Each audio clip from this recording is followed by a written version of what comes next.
After the college entrance exams, my straight-A boyfriend introduced me to the forbidden fruit in the heat of passion. He held me close and said with deep affection, "Jiayue, they're offering 300,000 to enroll in a junior college. Should we give it a shot? Besides, we've been model students for so many years, why not rebel for once?" I was lost in Gu Qishan's eyes. In my past life, I had refused. But just before submitting my college applications, my mother got into a car accident and needed money for a craniotomy. Remembering the 300,000 yuan Gu Qishan had mentioned, I didn't hesitate and applied for a vocational college. Yet, at the last moment, my mother secretly changed my application back to Tsinghua University for me. The day the admission results were announced, my mother passed away despite all efforts to save her. Lin Yao stood before me, holding Tsinghua University's admission letter. "He Jiayue, if you had just agreed to go to a vocational college earlier, we wouldn't have had to hire someone to cripple your mother. It's all your fault for being so defiant,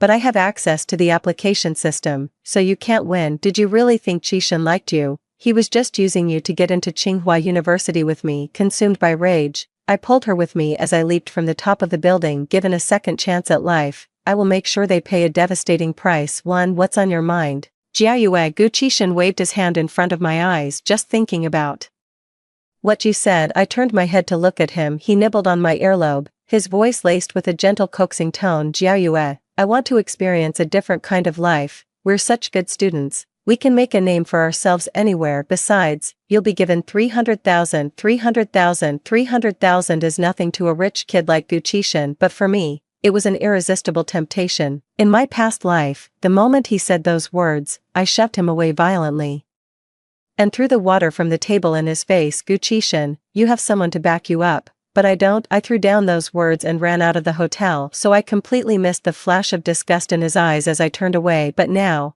I just smile without a word. Suppressing the nausea in my heart, I forced out a sickly sweet voice. "Sure, it's exhausting being the good student anyway." Gu Qishan's movements froze abruptly, his thumb pressed into my waist, the pressure intensifying. He was making sure, confirming that the girl smiling and snuggling into his arms. Could this really be he? Jiayue, the one who always kept a straight face and would blush at even holding hands. Really, a light I had never seen before flickered in his eyes, a mix of pleasant surprise and a trace of imperceptible calculation. "You're the best, Moonlight. I knew you'd understand me." "Understand you?" I sneered inwardly. "So, when can I get the money?" "I want to buy the latest model of phone." I tilted my face up, letting my eyelashes brush against his chin on purpose. Soon he kissed me eagerly, his tongue prying my lips apart with an aggressive hunger. I closed my eyes, suppressing the surge of hatred in my heart. Gu Qishan was handsome, with a great figure, excellent grades, and came from a wealthy family. In this life, he loved me, albeit with conflict. But no matter what, he was an accomplice to the deaths of my mother and me. Gu Qishan was never an innocent man. I dragged my exhausted body home and collapsed into bed. I didn't wake up until the next day, when my mom returned from her shift. As soon as she came in, she frantically pushed open my door and started shouting, "He Jiayue, your classmates are all saying you applied to a vocational college for 300,000 yuan. Are you serious?" I nodded with a smile. "Yeah, it's 300,000 yuan, and there's more if I get accepted." Mother's face turned ashen with rage, and she slapped me across the face. "He Jiayue, our family is not so poor that you need to drop out of school to earn this 300,000 yuan. How can you betray all those years of grueling study?" I swallowed the metallic taste in my mouth, looked up, and forced a stiff smile. "What's there to be sorry about? I'm a good student. I'll do fine anywhere. Don't worry, Mom. Besides, it's close to home. I can come visit you often." Mom was trembling with rage. She snatched up a broom from the floor and swung it at me. I couldn't dodge in time and got hit several times. "It doesn't hurt," but I was already in tears. Seeing me cry, Mom turned her head away, her voice choked with emotion. "He Jiayue, you've let me down after all these years of hardship and sacrifice to put you through school." I dug my nails hard into my palm, forcing a light-hearted tone. "Yeah, that's why I'm earning money to pay you back." Just as we were talking, Gu Qishan's phone rang. I hung up and waved at my mom. "Alright, it's just filling out college applications, no big deal. I'm heading out first." Mom threw whatever was at hand toward me. "He Jiayue, if you insist on applying to a junior college, then don't call me your mother anymore, and don't you ever come back to this house again too." I paused mid-step, but continued walking out. Tears blurred my vision, and my mother's voice faded into the distance. Vivid memories from my past life replayed in my mind. She lay in the hospital bed, her breathing as faint as a wisp of thread, yet They still went ahead and changed my college application choices back while I was asleep at night that afternoon.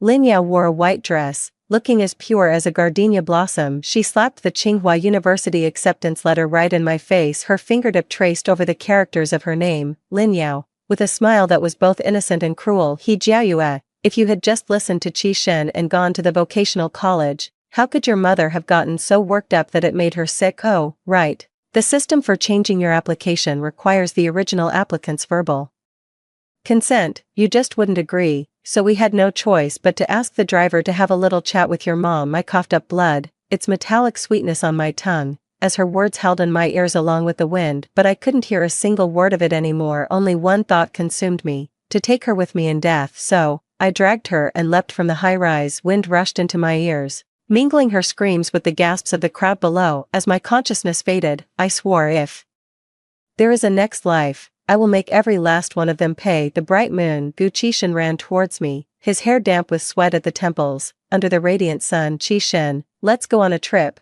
just the two of us. I suddenly spoke up, letting him hold my hand. His eyes lit up. Sure, where would you like to go? Let's go to that seaside city you told me about before. Alright, I'll go with you wherever you want. Without a second thought, he pulled me in by the neck and kissed me. I could feel his phone vibrating in his pocket. It was obvious the message was from Lin Yao. She and Gu Qishan grew up together, and their entire social circle was wealthy. Lin Yao resented me for being poor yet academically outstanding. She hated that I never felt inferior and would even fight back. So Gu Qishan came to drag me down from my pedestal, but she forbade Gu Qishan from any intimate contact with me, holding hands, hugging, kissing. If she ever found out, I would face another brutal round of bullying, but I was determined to have Gu Qishan. Mom had come downstairs at some point and saw me kissing Gu Qishan. He Jiayue. A furious roar made everyone in the building poke their heads out. Even the elderly folks out for a stroll stopped in their tracks. Oh my, isn't that old he's daughter? I heard she got the top score in the college entrance exam, but she's applying to a junior college. It's all because of that boyfriend of hers. Did you see how they were kissing just now? Completely inseparable. She must be planning to go to the same school as him. Murmurs and whispers rippled through the crowd. I gripped Gu Qishan's hand tightly, standing protectively in front of him in a silent standoff with my mother. Mom, I'm an adult now. Can you please stop trying to control me? Which university I apply to is my own decision. I'm going to be with Qishan, and that's final. I tossed out a remark, grabbed Gu Qishan's hand, and dashed out of the residential complex. Jiayue, your mom isn't upset with you, is she? He asked with concern. I shook my head, telling him not to bring up such a downer. Gu Qishan suddenly relaxed, not noticing my odd behavior. His phone rang again. It was a voice message from Lin Yao, converted to text. I could even picture her sugary, coquettish tone. Brother Qishan, she's agreed, break up with her right now. Gu Qishan typed a reply. I know, just focus on your own task. I lowered my gaze, hiding the coldness in my eyes. Gu Qishan, who are you texting? Is it Lin Yao? You know perfectly well I can't stand her. I pretended to sneak a glance at his screen.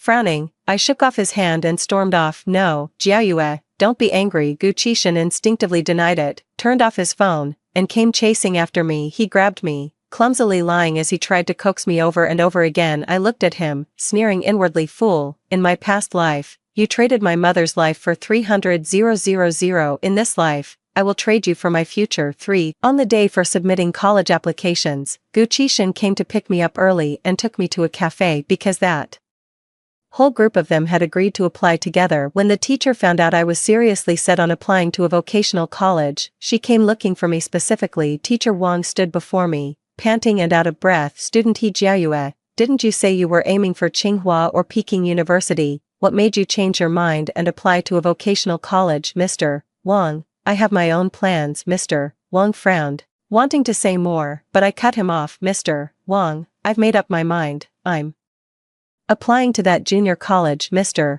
Wang shook his head and walked out of the cafe. The college application system page popped up, and Gu Qishan leaned in close behind me. His breath brushed against the nape of my neck. Seeing me choose the school without a moment's hesitation, a flicker of uncertainty appeared in his eyes as he looked at me. Jiayue, you. My eyes, brimming with a smile, met his gaze. What's up? Perhaps my gaze was too pure and intense, for he averted his eyes and looked down. Why don't we think it over again? How about we both go to Tsinghua University? His voice was very low, almost a whisper. I want to be with you, And besides, there's the 300,000. My fingers trembled slightly on the keyboard as I clicked confirm in an instant. Gucci-shan practically shouted it out. Moonlight, I'm giving you. I've also selected the same school for him and submitted the confirmation then. I leaned in and kissed the corner of his mouth. I won't take your money, don't worry, I have no regrets. I heard the soft laughter of his friends beside me. Someone even muttered under their breath, what a fool. I pretended not to hear it. Before everyone's eyes, we completed this act of rebellion in the name of love. Gucci-shan didn't dare meet my gaze, only holding me tighter, as if trying to meld me into his very being. He led me out of the cafe. My gaze cut through the crowd and landed on a Rolls-Royce not far away. The car window slid down slowly, revealing Lin Yao's face, perfectly made up. When she saw me, a flicker of triumph flashed in her eyes. Then, she switched to an innocent smile and waved at me. Lin Yao wore the latest dress, her designer bag slung over her shoulder as she laughed with an innocent, radiant joy. In her radiant presence, I felt somewhat overshadowed. Her very existence seemed a constant reminder to me of just how ill-suited Gucci-shan and I were for each other. Jiayue, Qi-shan said you two are going to a junior college together. I really admire your courage to give up a prestigious university for love. Yeah, I deliberately tucked my hair behind my ear, revealing the hickey Gucci-shan had left. Qi-shan said he doesn't want to be apart from me. Lin Yao's smile froze for a moment before she softened her voice and spoke to Gucci-shan. Qi-shan, see how much Jiayue cares for you, not like me. I have to go to school all alone. I gave her a smile. Being alone is fine too, but you should worry about a young girl not getting bullied. Hearing this, Lin Yao's fingers tightened, and her face shifted through a series of expressions. I know about Lin Yao's system for swapping college applications. It requires my active consent to initiate. In my past life, I never gave in, which is why they resorted to such desperate measures and had my mother hit by a car. In this life, I'm determined to make her fall from the greatest heights and be utterly shattered under her furious gaze. I took Gucci-shan's hand and walked away. My phone chimed with a bank deposit notification. Your account has received a transfer of 300,000 yuan. Lin Yao, it's time for the hunter and the hunted to switch places. For as the admission date drew nearer, Gucci-shan's guilt towards me grew deeper. Every transfer he made to me was explicitly marked as a voluntary gift. It's really nothing compared to 300,000. He wanted to buy my peace of mind. After I learned the truth, Gucci-shan pulled me into the luxury boutique. He bought me the latest model phone and then wanted to buy me a designer bag. I stopped him with a laugh, saying, don't waste your money, save it for later. He pinched my cheek angrily and said, I'm willing to spend on you. Gucci-shan and I went to see the ocean. He looked at me tenderly. Luna, we'll be together forever, won't we? Gazing at the star-filled night sky, a cold smile slowly curled at the corner of my mouth. Yes, I post on my social media feed every day. Everyone calls me a gold digger. To latch onto the Gu family, I even threw away my own future to indulge Gucci-shan in his madness. I'd become a cautionary tale.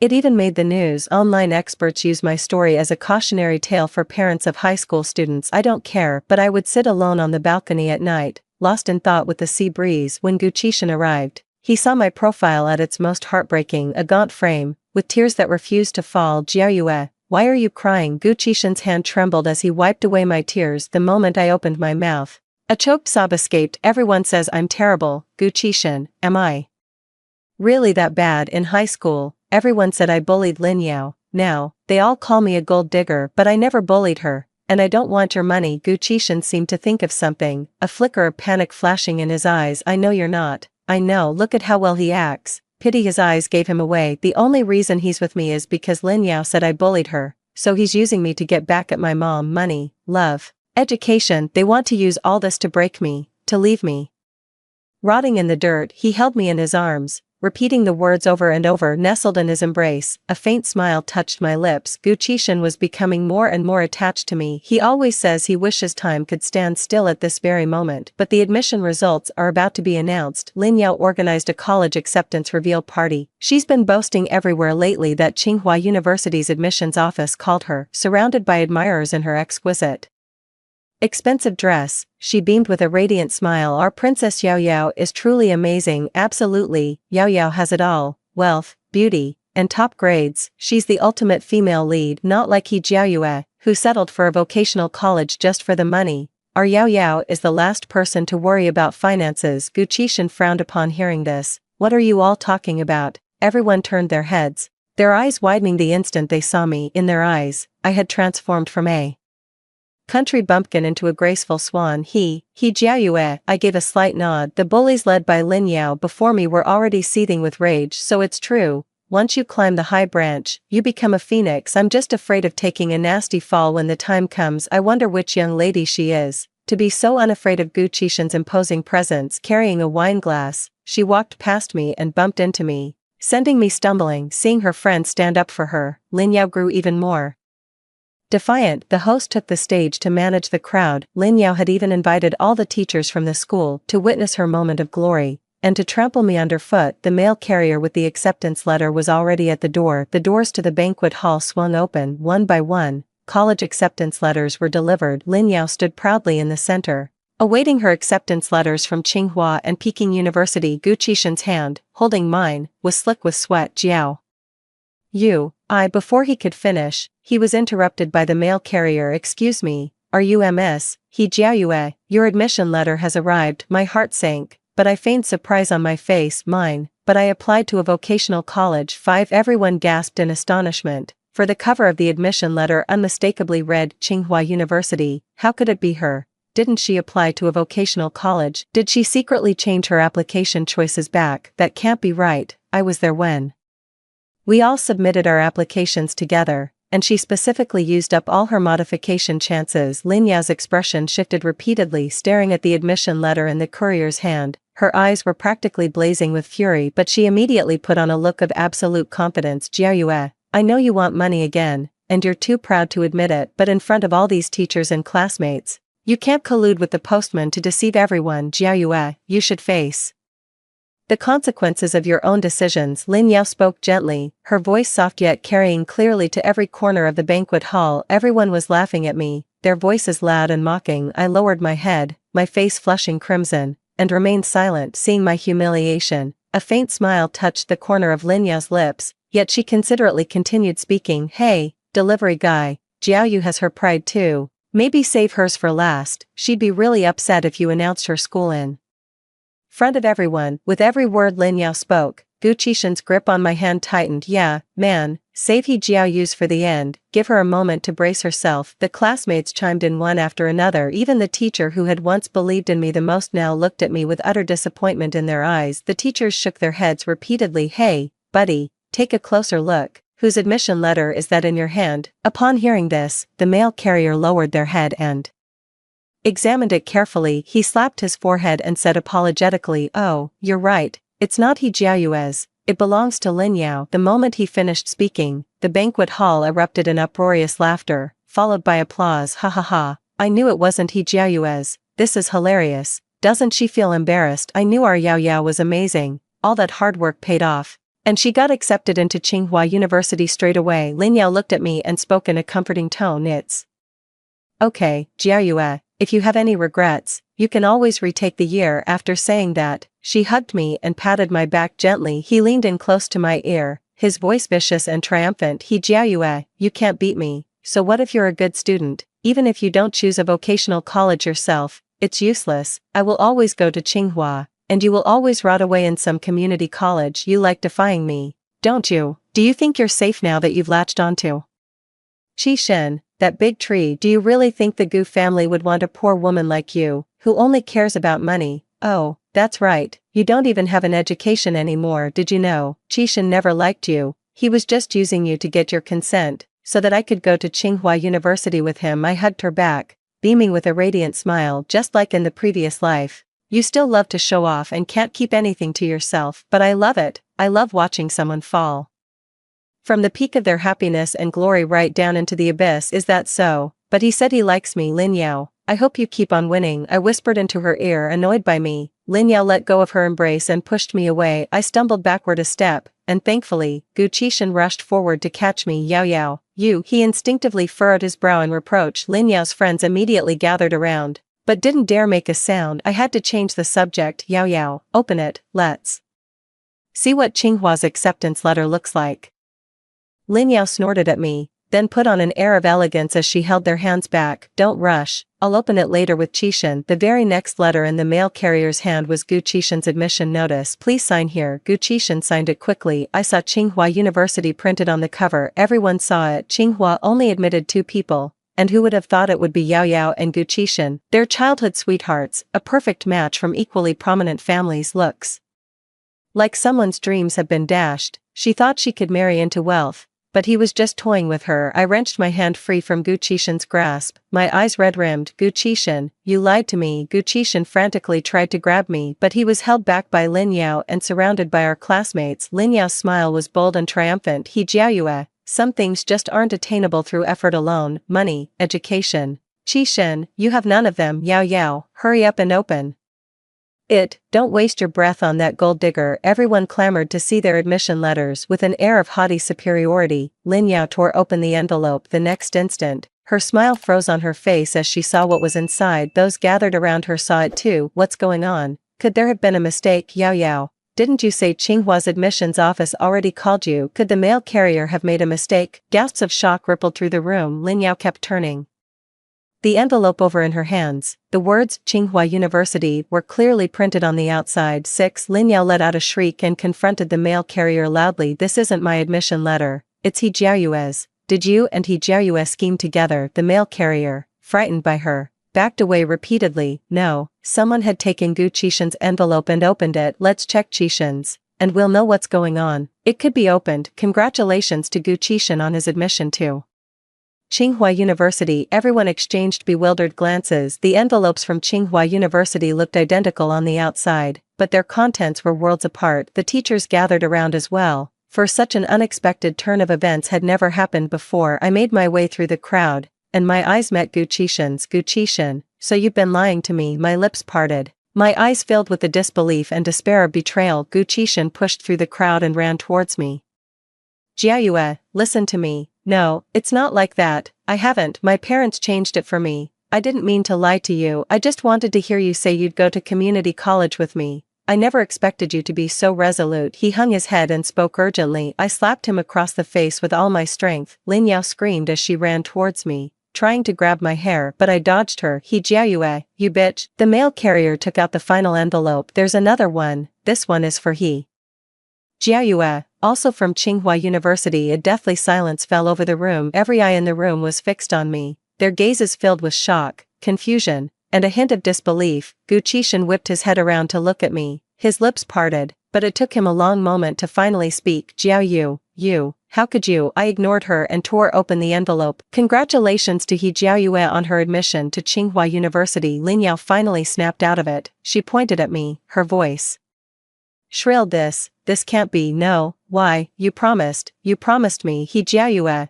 what trick did you pull? I'm calling the police. You stole my admission information. Watching her furious and flustered expression, I couldn't help but laugh. The moment she finished speaking, her lackey started moving toward me. He Jiayue, you bitch, give Yao Yao's admission letter back to her. Just like before, the moment Lin Yao gave the word, they would all swarm in. The teacher standing at the back snapped out of his daze and rushed to intervene. Gu Qishan wanted to stand in front of me, but Lin Yao grabbed the hem of his shirt. She was crying pitifully, her face streaked with tears, a sight that would tug at anyone's heartstrings. I watched them calmly. Lin Yao, why isn't your volunteer switching system working? Lin Yao stopped crying instantly, a flicker of panic flashing in her eyes before she quickly composed herself. What nonsense are you talking about? I don't understand. I laughed, a mocking laugh.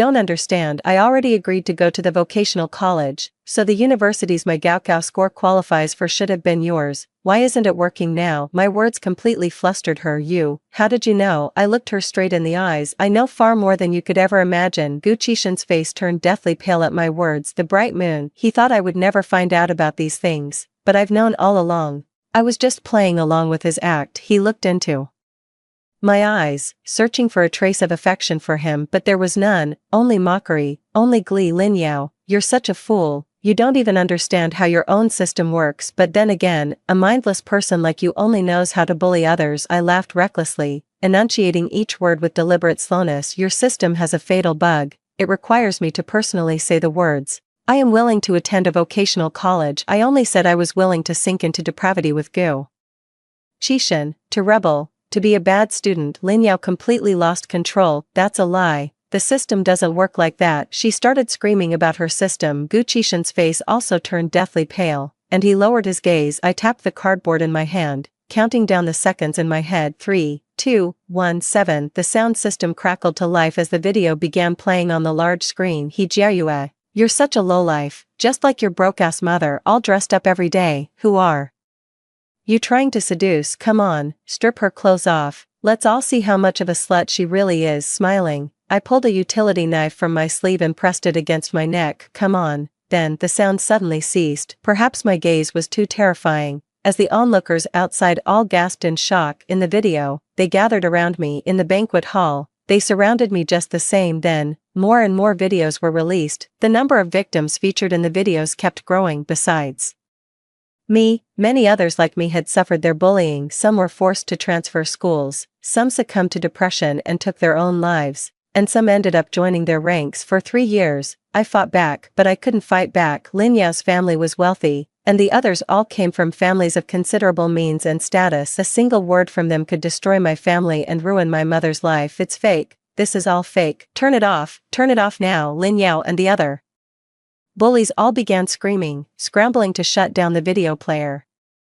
But it was all in vain. Jiayue, are they bullying you? Gu Qishan's eyes were bloodshot, his fists clenched, his voice trembling with disbelief. I raised my head, my gaze icy and silent. Lin Yao screamed hysterically. Impossible. The system clearly indicated success. I sneered. Just because it says success doesn't mean it actually worked. Haven't you noticed your system has been offline for a long time? Lin Yao, how does it feel to be played for a fool? You had me bullied, you had Gu Qishan date me to lure me in. Did all your scheming ever account for this? Gu Qishan, did you have fun using me? Gu Qishan frantically grabbed my hand. No, Jiayue, I genuinely came to care for you later on. My gaze towards him was filled with disgust. Gu Qishan, you don't actually think I love you enough to throw away my bright future for you, do you? You're not a child anymore. Don't be so foolish. Gu Qishan's face instantly drained of color. He stared at me, his eyes filled with shock and anguish. Jiayue, is that true? I met his gaze, a trace of grim satisfaction in my voice. Of course, but I should thank you. Without you, Lin Yao would never have let her guard down. With that, I shook off his hand. No, that's wrong. You applied for a college diploma program, you couldn't get into Tsinghua. Your acceptance letter is a fake. Lin Yao shouted, her voice hoarse. The doors to the banquet hall swung open, and the university officials entered. It's true, Lin Yao secured an early admission to Tsinghua University through a competition long ago. She insisted on keeping it quiet and still took the college entrance exam. Lin Yao could no longer contain herself. With eyes blazing red, she charged at me. Jiayue, you bitch, just you wait. I kicked her to the ground and looked down at her from above. Game over. You're the one who's going to be waiting here. The sound of police sirens echoed from outside. Hello. Jiayue is suspected of tampering with college applications and engaging in school bullying. All individuals suspected of involvement in the video, please come with us. I handed over all the evidence to the police truthfully and in full. The school cooperated with the police investigation, and the school leadership apologized for their negligence. I glanced at the noisy banquet hall and walked out without looking back. Behind me, I could hear Lin Yao's cries and Gu Qishan's calls. I didn't linger for a moment. I walked out of the banquet hall, the clamor behind me fading away, as if a farcical spectacle had finally drawn to a close. The phone rang. It was my mother. Jiayue, I heard today is the day the admission letters come out. Mom's voice carried a hint of anger and worry, but there was also a sliver of hope. She hoped I had come to my senses when I submitted my application choices. I took a deep breath, trying to keep my voice steady. Yes, it's out. I got in. My voice caught for a moment. Mom. I got into Tsinghua. There was a silence on the other end of the line for a few seconds, followed by the sound of my mom's emotional sobbing. Wonderful, just wonderful. I knew you wouldn't give up on your future. I knew you could do it. By the end, she was choked up with tears. I was crying too hard to speak. Thank goodness none of what happened in the past life came to pass. We're both still alive, and the villains will get what they deserve. I wiped my tears and said with a smile, Mom, I'm coming home right now. Let's celebrate together. Her figure was brimming with joy. All right. I'll make your favorite braised pork belly. After hanging up the phone, I looked up at the sky. It was a June day, bright and sunny without a cloud in sight. Thank goodness, there's still time. A week later, I went to work out. I had just left my apartment complex when I heard rapid footsteps behind me. I turned around and saw Gu Qishan. He looked utterly wretched, his face pale, his hair disheveled, and his forehead beaded with sweat. He ran up to me, his voice choked with emotion. Jiayue, you've blocked me on everything. Are Are you done with me? I nodded. Yes. Didn't we break up? No, wait, let me explain. It's not what you think. I raised an eyebrow, looking at him coldly. Oh, then what is it? So you pursued me and dated me because you actually liked me, and not because Lin Yao said I bullied her and she wanted you to get back at me. Did you know about Lin Yao's scheme all along? And still helped her tamper with my college application, throwing my future away. Gu Qishan opened his mouth to speak, only to find every possible excuse felt utterly feeble in the face of the truth. Meeting my icy gaze, he suddenly dropped to his knees. Luna, I know I was wrong. After we got together, I truly fell for you. I'm sorry. I'm so sorry. I never meant for things to turn out this way. As he spoke, tears welled up and fell from his eyes. I let out a cold, scornful laugh. Don't you know, Gu Qishan, do you think a simple sorry can erase everything? If I hadn't given in and said I was willing to go to the vocational college, would you and Lin Yao have resorted to hurting me and my mother to force my hand? Gu Qishan looked up, grabbing my hand and shaking his head repeatedly. No, never. Even if you refuse, I would never do anything to hurt you or your mother. I leaned down and brushed the stray hairs from his forehead. You will, Gu Qishan, you will. You and Lin Yao will scheme to hire someone to cause a car accident for my mother. Then, in my desperate need for money, I'll remember the technical college you mentioned, and I'll agree to it. My mother would eavesdrop and change my college application choices back, but it was already too late. My mother passed away because we couldn't afford her treatment. The acceptance letter I received was for a vocational college, while you and Lin Yao, childhood sweethearts, went off in glory to Tsinghua University. Gu Qishan reacted as if he had heard something horrifying, repeatedly denying it. I would never do such a thing. He probably never thought himself capable of such cruelty, so why did I see him that way? I gazed into his deep eyes, lost in a daze of laughter. Right, I never imagined that this bright, clear-eyed youth before me would be the executioner who ended my life. He bit his bloodless, thin lips, looking utterly shattered. I straightened up, looking down at him as a smirk played on his lips. Goodbye, Gu Qishan. 9. In the days that followed, I spent my time enjoying moments with my mom while working on the Tsinghua University research project. News about Lin Yao and that group of bullies kept finding its way to my ears. I heard that ever since she was taken to the police station after that party, she completely fell apart. She couldn't handle the fall from being everyone's darling to becoming the target of their scorn. What she found even harder to swallow was that she had been brought down by me. The bullies themselves were also hit with wave after wave of online harassment. They've now become infamous public figures. Those who resorted to physical violence, in severe cases, will face criminal charges. Furthermore, due to Lin Yao's extensive exposé, the Lin family was also exposed for numerous scandals to cover up their daughter's bullying, which drove the victim to depression and a tragic death. The Lin family suppressed the news and even hired thugs to vandalize and threaten the victim's family. The Lin family was also found to be evading taxes and engaging in corruption and abuse of power. Lin Yao went from being a high and mighty princess to a laughingstock overnight. The Lin family is on the brink of bankruptcy. Her parents were utterly humiliated within their social circle due to their daughter's scandal. No one was willing to lend them a helping hand. They were forced to relocate the entire family. Gu Qishan wasn't having an easy time of it either. The Gu and Lin families scrambled to distance themselves from each other, but their business dealings were deeply intertwined. While not as severely implicated as the Lins, the Gu family was not entirely innocent either. Gu Qishan was reprimanded and confined to his home for solitary reflection. He sought me out many times, bringing me flowers and gifts. I turned them all down, one by one. Now, I can support my family on my own. I went shopping at the mall, arm in arm with my mother. I ran into Gu Qishan the moment I stepped inside. He looked even more haggard, his eyes vacant, the moment he saw me. A light sparked in his eyes, the bright moon. I stopped in my tracks. Jiayue, I know I've made a lot of mistakes, but I will make it up to you. School is about to start. Would you like to go to Tsinghua University together? Gu Qishan lifted the corner of his mouth into a charming smile as he asked. I've always said that I love seeing him smile like that the most. I'm sorry, but no. And we won't be meeting at Tsinghua. Gu Qishan's eyes widened. I waved him off, because I've been sent abroad by Tsinghua University for further studies, so please don't bother me anymore. Gu, after saying that, I took my mother's hand and left. Time flew by. My university life was about to begin. I went with my mom to register at Tsinghua University. The project we worked on won an award, and I received a substantial bonus based on this experiment. I also secured a recommendation from my professor to study abroad for a year. Jiayue,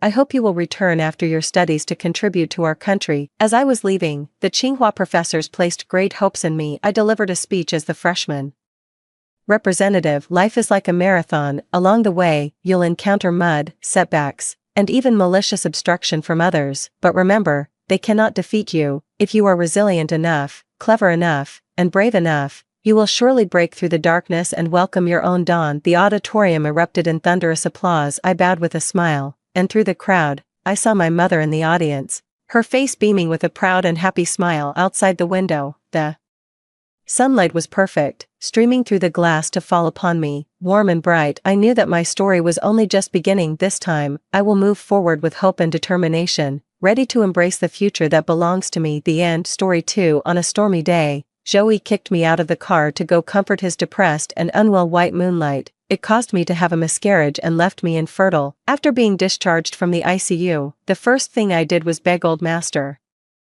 Joe to help me get a divorce, just as Joey had knelt in the rain 5 years earlier, begging to marry me. After getting the divorce certificate, I didn't wait for Joey to return. I silently packed my bags and left, but Joey went berserk. "It's because of you that both Shuyu and I ended up like this. What gives you the right to start over?" Only after finally getting old Master Joe to relent and promise to help me with the divorce did I allow myself to faint, having knelt for over 6 hours fresh out of the ICU. My already frail body was battered by the storm, leaving me utterly debilitated. Back in the hospital bed, I was seized by a raging fever. That night, in my delirium, the memory resurfaced, that day when Joey received another distress call from his beloved Xia Shuiwei, his face turning cold as he unhesitatingly shoved me out of the car. "If it weren't for you, Shuiwei would never have been hurt back then. Now she's having an episode and threatening to take her own life.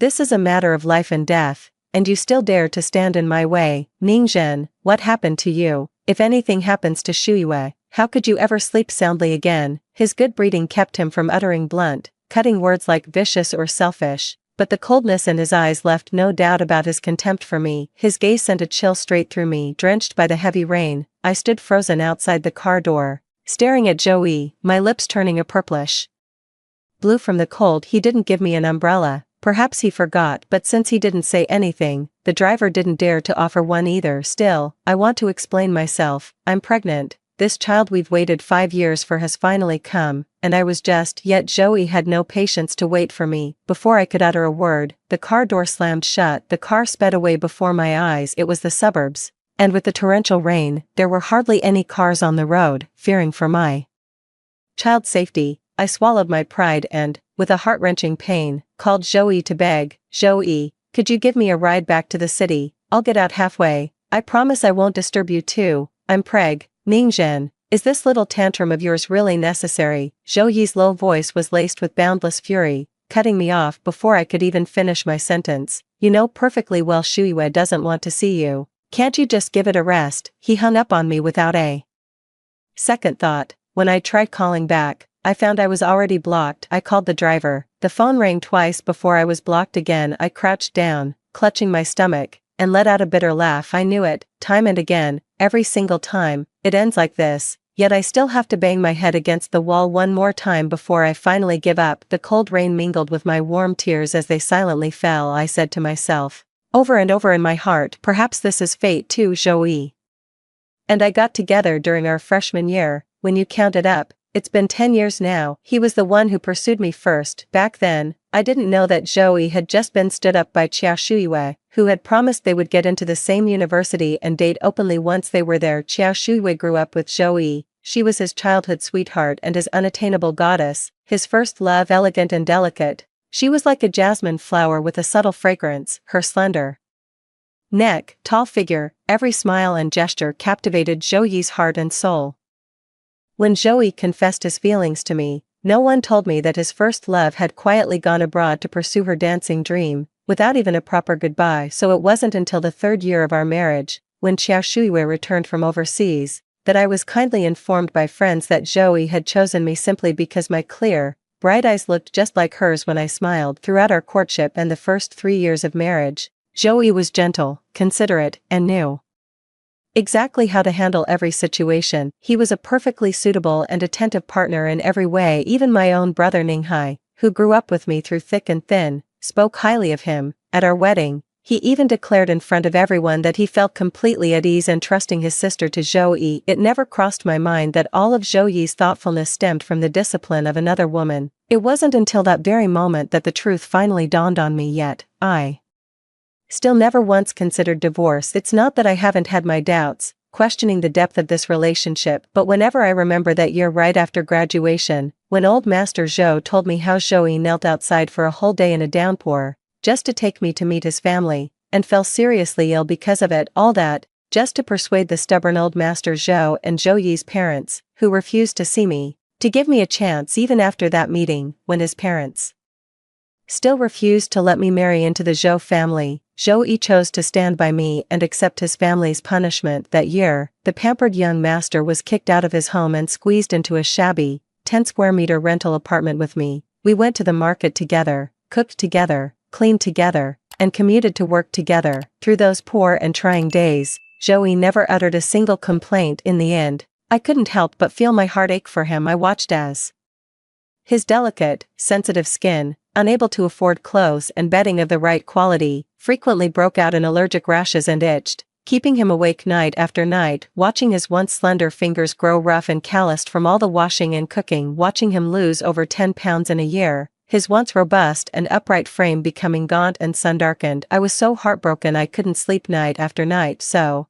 after celebrating our 5th anniversary, I quietly went to see old Master Zhou. I said I was willing to leave Zhou Yi. Our lives are worlds apart, and I have nothing to offer him. The most precious thing I can give is to set him free. The manner of our parting doesn't matter, whether it's dignified or messy, it's all the same. I want nothing. To my surprise, I ended up winning old Master Zhou's favor instead. 3. Perhaps it's because those 8 years of sweetness were etched too deeply in my memory, so much so that the torment of these last 2 years doesn't even feel as suffocating. From Qiao Shuyue's return, to Zhou Yi's odd behavior, to the moment I stumbled upon their ambiguous entanglement, the truth was laid bare before my eyes, completely defenseless. Before I could even react, before I could even begin to discern the truth in Zhou Yi's so-called confession to me, Qiao Shuyue was in trouble. In an instant, I was plunged into hell. I will never forget the moment Zhou Yi answered the call about Qiao Shuyue's accident. He shot to his feet, sending coffee cup shards scattering across the floor, yet he seemed utterly oblivious to it. In the next instant, a sharp and complex gaze locked onto me, devoid of any trace of its former affection. There was only coldness, regret, and heartache. The heartache belonged to Qiao Shuyue. The coldness and hatred, however, were mine. From that day on, everything in my life had to take a back seat to Qiao Shuyue. My promising job, on the verge of a promotion, was unilaterally quit by Zhou Yi. Also I could dutifully care for the sick Qiao Shuyue. I was looked down on, yelled at, even slapped. Zhou Yi never stood up for me, just kept telling me to endure it, over and over, because Qiao Shuyue was a patient. After all, in those endless, bleak days, I finally found a sliver of solace in a hobby and managed to secure a chance to study under a master cellist. Yet, the moment Qiao Shuyue expressed interest, Zhou Yi handed it over to her without a second thought, even though she had absolutely no use for it. Every single time I showed the slightest hint of reluctance, it was met with Zhou Yi's cold, detached warning. If it weren't for you, I would have insisted on taking Shuyue home that day. She never would have gotten hurt. You drove her to a mental breakdown, to depression and suicide attempts, and now you're unhappy about doing just a little something to atone for it. I didn't know what to say. I just felt a growing bitterness in my mouth. Zhou Yi has probably long forgotten that my dream was to become a strong, independent woman, to stand by his side with unwavering confidence, making everyone see us as the perfect match. But now, I've given up my career, my dignity, even my passions, all for the sake of so-called atonement. Zhou Yi is completely blind to all my efforts and sacrifices. All his attention and energy were focused on the sick Qiao Shuyue. I, his lawful wife, wasn't even worthy of a sliver of it. I clung to the memory of the sincere affection we once shared, from hopeful anticipation to utter numbness, and this child, who arrived unexpectedly and was lost just as suddenly, became the final straw that broke me. For I didn't expect this. Less than 3 months after the divorce, I found myself slinking back, tail between my legs, to the home I once shared with Zhou Yi. Zhou Yi sat behind the desk in his study, patiently waiting for me to walk right into his trap. I fixed my gaze on him. For the first time, with absolute clarity, I realized he was no longer my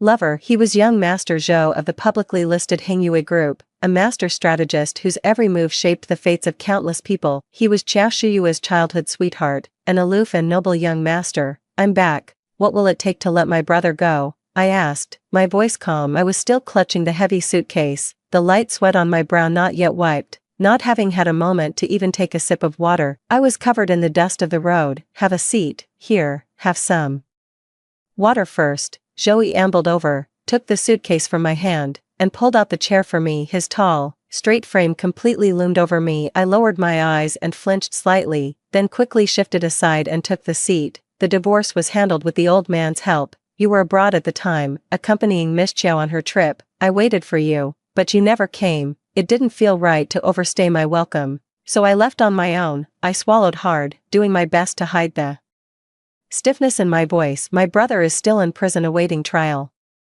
My sister-in-law and nephew have been pleading for help everywhere to no avail. I didn't want to upset Joey. He's so sharp, so perceptive. I couldn't show a hint of negative emotion. I could only obey unconditionally. Joey sat back down across the desk. The lights in the room were off, and his expression was hidden in the shadows, making it hard for me to see clearly. Ningzhen, haven't you noticed? Zhou Yi's voice was soft. What? I looked at him, puzzled. What should I be paying attention to? Had something else happened to Xiao Shuyue? I tried hard to recall if I had overlooked anything before leaving. Is it something else with Miss Chiao? Has the new caregiver been unsatisfactory? We've gone through several, and this one was the one she said she was comfortable with. Or is it somewhere else? Is the chef's cooking not to her taste? Or is she tired of the stylist or makeup artist and wants a change? I've already discussed all this with her personal assistant, Xiaolan. She should be able to find replacements. Or is it something else entirely that's wrong? Joey just looked at me calmly under that scrutinizing gaze. My expression grew increasingly rigid, and my words began to falter in the heavy silence. My body was tense, and I waited somewhat awkwardly for Zhou Yi's instruction. After a long wait, he finally spoke. Didn't you notice? Zhou Yi's voice was still soft, yet it hit me like a bomb, leaving me dizzy and disoriented. I was in a car accident. My arm is in a cast, and I've only just started walking again. I'm still limping, but I just walked right past you, and you didn't even see me. Ningzhen. 5. It felt like a heavy stone had been dropped into my heart, sinking deeper and deeper. It was a long moment before I heard my own voice, strained and stiff. I'm sorry. I'm so worried about Miss Chiao. Her condition hasn't been very stable these past few years. Zhou Yi just looked at me quietly, saying nothing. A deathly silence fell over the surroundings. The air suddenly grew thick and heavy, like the oppressive stillness before a storm, unbearably stifling. I stole a furtive glance at the person across from me. In the next instant,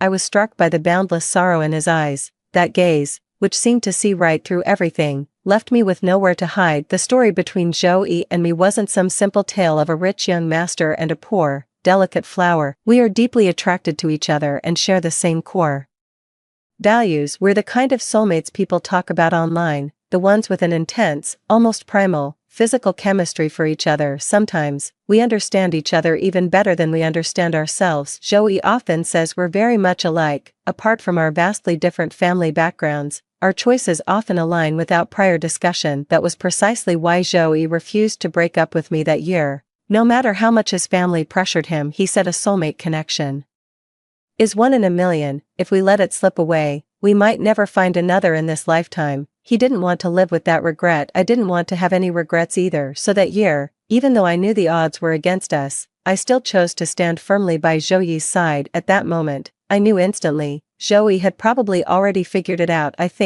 don't love him as much anymore. I was just going through the motions with him, putting on an act. Ningzhen, from the moment you walked in until now, you haven't asked once how I got these injuries or how serious they are. Zhou Yi's voice was calm, but my heart kept sinking. Don't you have a single question for me? Even now, I looked at Zhou Yi and forced a smile. To be honest, I saw it a while ago, but you're the eldest son of the Zhou family, surrounded by countless bodyguards, with your grandfather watching your back. I just thought it was unlikely anything could happen to you, and I thought it was just another one of your arguments with Miss Chiao. I didn't dare ask too much, afraid of making you angry, and also afraid of upsetting Miss Chiao and triggering another episode. Zhou Yi suddenly let out a derisive snort. He lifted his gaze to meet mine, his eyes filled with a profound, heart-wrenching sadness. For years ago, When my stomach condition flared up and I insisted on going on that business trip, and no one could talk me out of it, you were so furious your eyes turned red, you rushed up and slapped me across the face. You said you'd have the bodyguards tie me up and drag me to the hospital if you had to. Afterwards, you went out of your way to hire a nutritionist to help me recover. When I refused to eat the meals, you threatened me with divorce. You said even if people called you a shrew, even if you had to throw a hysterical fit, you were going to make sure I got my health back on track. Ningzhen, do you remember? I lowered my gaze, not daring to meet Zhou Yi's eyes at that moment. My heart was pounding, my mind was racing, trying to figure out an explanation that Zhou Yi might accept. I'm sorry, I had told the family nutritionist, perhaps I wasn't home, and he forgot to inform me about your injury. Miss Chiao's social media post from a couple of days ago mentioned you two hanging out, so I thought, crash. With a deafening roar, everything on the desk, files, mugs, the computer, ornaments, was violently swept to the floor. Zhou Yi shot to his feet, palms slamming down on the desk, leaning forward with bloodshot eyes. His ragged, heaving breaths betrayed the fury consuming him. Ningzhen, you still haven't asked. 6. I quickly leaned back against the chair, looking at him in shock and helplessness as he rapidly closed the distance. Zhou Yi's low, cold voice sounded in my ear. I'm hurt like this, and you don't even care if my arms and legs will heal properly, or if I'll have any lasting damage. Ningzhen, what on earth am I going to do with you? It suddenly dawned on me that I'd already managed to mess things up before I'd even said a word. My brother. It seemed to confirm my suspicion. The next second, Zhou Yi's cold, icy voice rang out like a demon's. What happened to your brother was my doing. If you want me to let him go, fine, but you have to agree to one thing. I looked up quietly, gazing at the handsome face I once loved so dearly, now so close, and felt a chill settle in my heart. I heard him say, you, get on your knees and beg me. Those few short words exploded in my mind like a clap of thunder. I closed my eyes. I regretted it. Beyond our mismatched family backgrounds, there was also the overwhelming financial pressure I couldn't resist or fight against. Just like now, I had no choice but to beg Zhou Yi. Ninghai is my only brother, my only family. After our parents passed away unexpectedly, he was the one who held our family together. We're only 3 years apart, and we were both top students, yet, he gave up his chance to go to university as soon as he turned 18. He worked tirelessly to put me through school. When I married into a wealthy family, he never tried to take advantage of it, afraid my in-laws would gossip or look down on us. The person I once loved most in my life was Zhou Yi, but the most important person in my life has always been my brother, Ninghai. Thump. I knelt on the ground, bowing my head in submission. My heart was at peace. Towards Zhou Yi, I held not a trace of hatred, because this is the path I chose for myself. Are you out of your mind? It was strange. Zhou Yi was the one who told me to kneel, but when I did, he panicked more than I did. Flustered, he yanked me to my feet and stormed out of the study in a rage. His movements were so frantic he didn't even notice the cold sweat of pain beating on his forehead. After the loud slam of a door, I stood quietly in the vast study. Tears fell like beads from a broken string, one after another. 7. I only found out from Zhou Yi's nutritionist that he and Xia Shuyue had been in a car accident right after returning from abroad. It was probably due to drowsy driving, or maybe he hadn't adjusted to the time difference yet. He had been recuperating in the hospital for nearly 3 months and only returned home a few days ago. He's recovering well. The cast on his arm is coming off in a few days. I stayed in the guest room to collect myself, then made a point of going to the kitchen at dinner time to prepare a pork rib soup for Zhou Yi. During the meal, I watched Zhou Yi's expression and served him a bowl. I made this especially for you. Masterly said, this is perfect for you right now. It's nourishing and helps with recovery. I tried my best to mimic my old, caring tone. Because of the earlier unpleasantness, I chose not to ask Zhou Yi about his injury directly. Instead, I contacted a nutritionist I know well. A smart employee knows how to proactively communicate the right things to their employer. I hope Zhou Yi remembers that it was me who, no matter how busy, personally took care of every aspect of his daily life, frequently cooking soups and meals for him by hand, and providing unwavering emotional support beyond material things. I gave him everything I possibly could. I hope he can recall my kindness and, if not for my achievements, then for my sincere efforts, spare my brother. Hearing this, Zhou Yi's cold expression softened slightly, but he still remained silent. I knew he still needed a bit more coaxing. That's all right, I can manage when it comes to coaxing.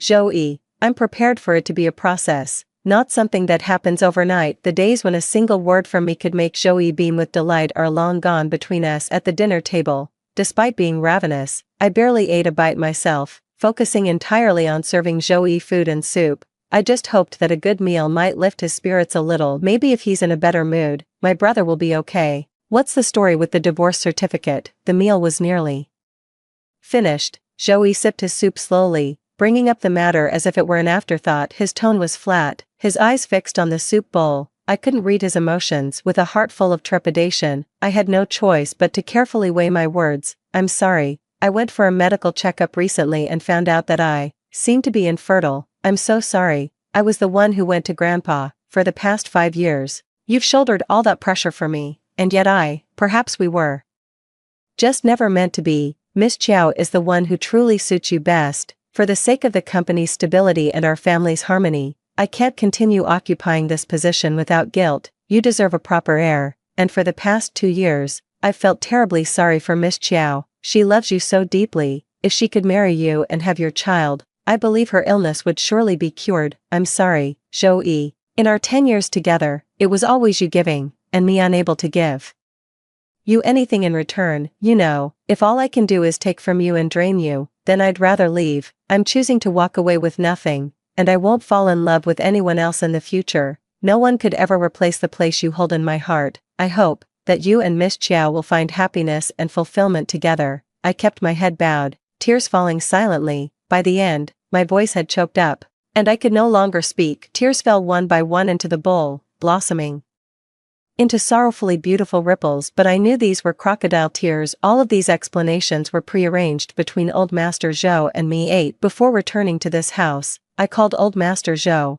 begging him to help save my brother, but he was in a difficult position, because when Joey returned from abroad and saw our divorce certificate, he flew into a rage, his eyes blazing crimson as if he wanted to tear the world apart. He was no longer the green young man the Zhou family could push around. Old Master Zhou was unwilling to offend his grandson, who had already grown into a towering tree. He said Joey still had me in his heart, and was just throwing a tantrum to teach me a lesson. He promised that no matter what, he wouldn't let my brother actually go to prison. Ningzhen, your brother will only be detained for a few days. He'll be fine. You should go and placate Joey first. He's absolutely furious this time. Between the lines, he was telling me to appease Joey first, even hinting subtly that the Zhou family wouldn't interfere, even if I were to become his mistress. Yet, he never once mentioned the idea of remarrying because I couldn't bear children, and the Zhou family absolutely needed an heir. After hanging up, I slumped against the wall, clutching my chest. I was so heartbroken I couldn't speak. Their casual remark is a weight I cannot bear in my life. What does it matter if my brother is locked up for a few days? After all, Joey was absolutely furious at that moment. I was so filled with regret that I wished I could travel back 10 years and slap some sense into my lovesick younger self. What does it mean to be brave for love? Why feel sorry for Joey? And who's going to feel sorry for my brother now? Gritting my teeth, I slapped myself hard in a fit of self-loathing. A burning heat quickly rose to my cheeks. My sister-in-law, who had heard the commotion as she passed by, came over with a worried look and asked how my inquiries about my brother were going. I forced a smile, turned my face away, and lied without hesitation. It's nothing serious. Someone just filed a report, so it's a routine check. Joey said he'll be out in a few days at most. My sister-in-law covered her mouth, weeping with joy. She said it was wonderful and thanked Joey profusely. When I made an excuse to leave, she even bought several large bags of local specialties for me to give to Joey. She had no idea that it was actually Joey who had my own brother put away. 9. My brother's small company was already established before I got married. After my marriage, my brother never used the Zhou family's name to do business and always kept it completely under wraps. But the fact remains that I am married to Joey. There are always people who catch wind of it and try to cozy up for a deal, and my brother can't exactly turn them away, probably because things have been going too smoothly for him these past few years. And this time the other party was using the Zhou family's name as a shield. My brother was caught completely off guard. As for being Joey's mistress now, I'm definitely not willing. I wouldn't even want to be Mrs. Zhou anymore, let alone his mistress. But when facing a behemoth like the Zhou family, if I can manage to placate them and part ways amicably, that would be the best possible outcome. I don't want to burn bridges with Joey unless I absolutely have to, so I crafted an image for myself, a woman who, though deeply in love, cannot bear children. For Zhou Yi's happiness, I must step aside, no matter how heartbreaking it is. After hearing my explanation, Zhou Yi's expression became very complicated. First, there was stunned shock, then his face turned pale, and finally, it revealed a sense of helplessness and absurdity at being toyed with by fate. We could adopt a child. After a long silence, he seemed to relent, speaking with a tone of resignation. Yet we both knew the Zhou family would never accept an heir who wasn't of their own blood, and now that they knew I was infertile, there was even less chance they would ever accept me again. This is a dead end. I'm sorry, but we're just not meant to be. With tears in my eyes, I let out a soft sigh. Just think of what we had as a mistaken encounter, a 10-year-long encounter. Zhou Yi let out a bitter laugh, leaned his head back against the chair, and stared blankly at the ceiling. I didn't know what he was thinking, but his slightly reddened eyes and trembling breath betrayed his sorrow. Zhou Yi, what happened between us has nothing to do with my brother. He doesn't even know I'm divorced. My sister-in-law has been worried sick about him. Could you please let him go? I know this isn't a good time, but I can't stand the thought of my brother staying in there for another day. I had to take a gamble, betting that Zhou Yi still had a conscience. Thankfully, Zhou Yi didn't let me down. His low, raspy voice sounded like heavenly music to my ears at that moment. Your brother's fine. I've taken care of it. He'll be out tomorrow. I let out a long, silent sigh of relief. I'd never been so impatient for the next day to arrive. I just hoped nothing would go wrong. That evening, back in the guest room, I took a change of clothes from my suitcase and went to shower. I didn't unpack anything, because I knew Zhou Yi would soon come to his senses and realize there was absolutely no chance of us getting back together. I might be able to leave very soon, so there's no need. When I came out, I was surprised to see Zhou Yi sitting on the edge of my bed with his head down. He wasn't on his phone, just sitting there in a daze, drying my hair. I walked over, feeling a little nervous. The suitcase lay quietly in the corner, its lid slightly ajar. It wasn't locked, and it looked much the same as when I had left it. He probably didn't see that, right? I clung to that sliver of hope, but the very next second, I suddenly met a pair of crimson eyes. Ningzhen, aren't you going to explain yourself? With that icy, accusatory question, Zhou Yi grabbed a stack of documents from the bed to his right and hurled them violently into my face. The sharp edge of a paper seemed to cut my cheek, the faint sting making me gasp. Amidst the flurry of papers, I grabbed one at random. It was my miscarriage report. Scattered on the floor were the fetal images from that time. Zhou Yi found out after all. Honestly, he was bound to find out sooner or later.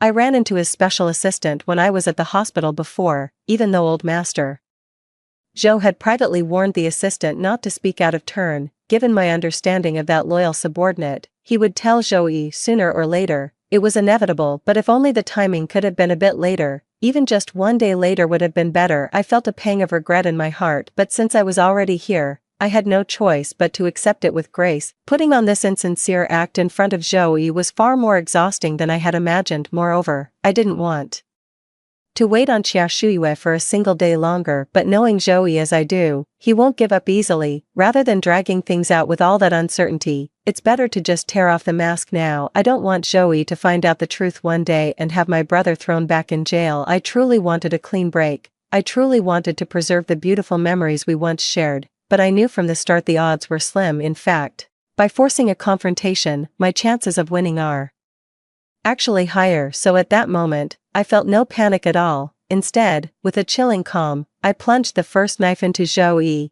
Didn't you look at the date of my miscarriage? It was the day you threw me out of the car to rush and save Xia Shuyue, who'd threatened suicide God knows how many times. I begged you to at least take me back to the city, but you and the driver both blocked me. It was a torrential downpour. I didn't even have an umbrella. Half an hour after you left, I lost the baby. 2 years of hardship have made me afraid to maintain close friendships with anyone. I fear Zhou Yi's wrath might fall upon them. To this day, in this vast city, it seems my only recourse is to seek help from old Master Zhou, the only person who maintains a semblance of peace with me. The road conditions were treacherous in the heavy rain. By the time I was found, unconscious on the ground and bleeding from my lower body, nearly 2 hours had passed. I spent over half a month in the hospital. The only visitors were old Master Zhou, who made a brief appearance, and Zhou Yi's parents, who had never liked me from the start. When Zhou Yi and I got married, I thought the whole affair would turn into an ugly scene, but there wasn't. Mrs. Zhou remained composed throughout, maintaining a dignified front in front of others. Our relationship has always been lukewarm at best. we've rarely seen each other over the years. These past 2 years, because of Xia Shuiyue, I've borne the brunt of Zhou Yi's misplaced anger and torment, yet she never took the opportunity to kick me while I was down. I had always assumed that was just her nature, but only now has she finally made her stance clear. Life is long, and the one who laughs last is the real winner. Look at you two, you were so in love when you got married, and now you can't stand each other. Ningzhen, I always knew you two wouldn't make it in the end. Get a divorce. Zhou Yi despises you, and you can't have children anymore. It's better to leave with some dignity now than to be thrown out of the Zhou family by him later. Some of what Zhou's mother said really made sense. Between Zhou Yi and me, things have indeed changed beyond recognition, but it's not that he stopped loving me. I was the one who wanted to pull away first, just like at this very moment, the moment I simply stated the truth. Zhou Yi was so devastated he could hardly breathe. His face instantly turned as pale as a sheet, his eyes were vacant, his fingers clutched his chest tightly. His labored, trembling breaths like those of a dying fish, his once proud spine was now bent under the weight. Zhou Yi, let's part ways amicably. Your family will never accept me again, and I can never forget that our child once existed. You must know as well as I do that what we had is long gone. It's better if we let each other go, return to our own paths, and start over separately. I couldn't bear to look any longer and turned my face away as I spoke. If everything could end here. I didn't want to keep hurting the person I once loved so deeply, but things didn't go as I wished. When Zhou Yi looked up again, his eyes were bloodshot, and he spoke with stubborn determination. Ningzhen, after everything that's happened between me and Shuiyue, how dare you think you can just start over?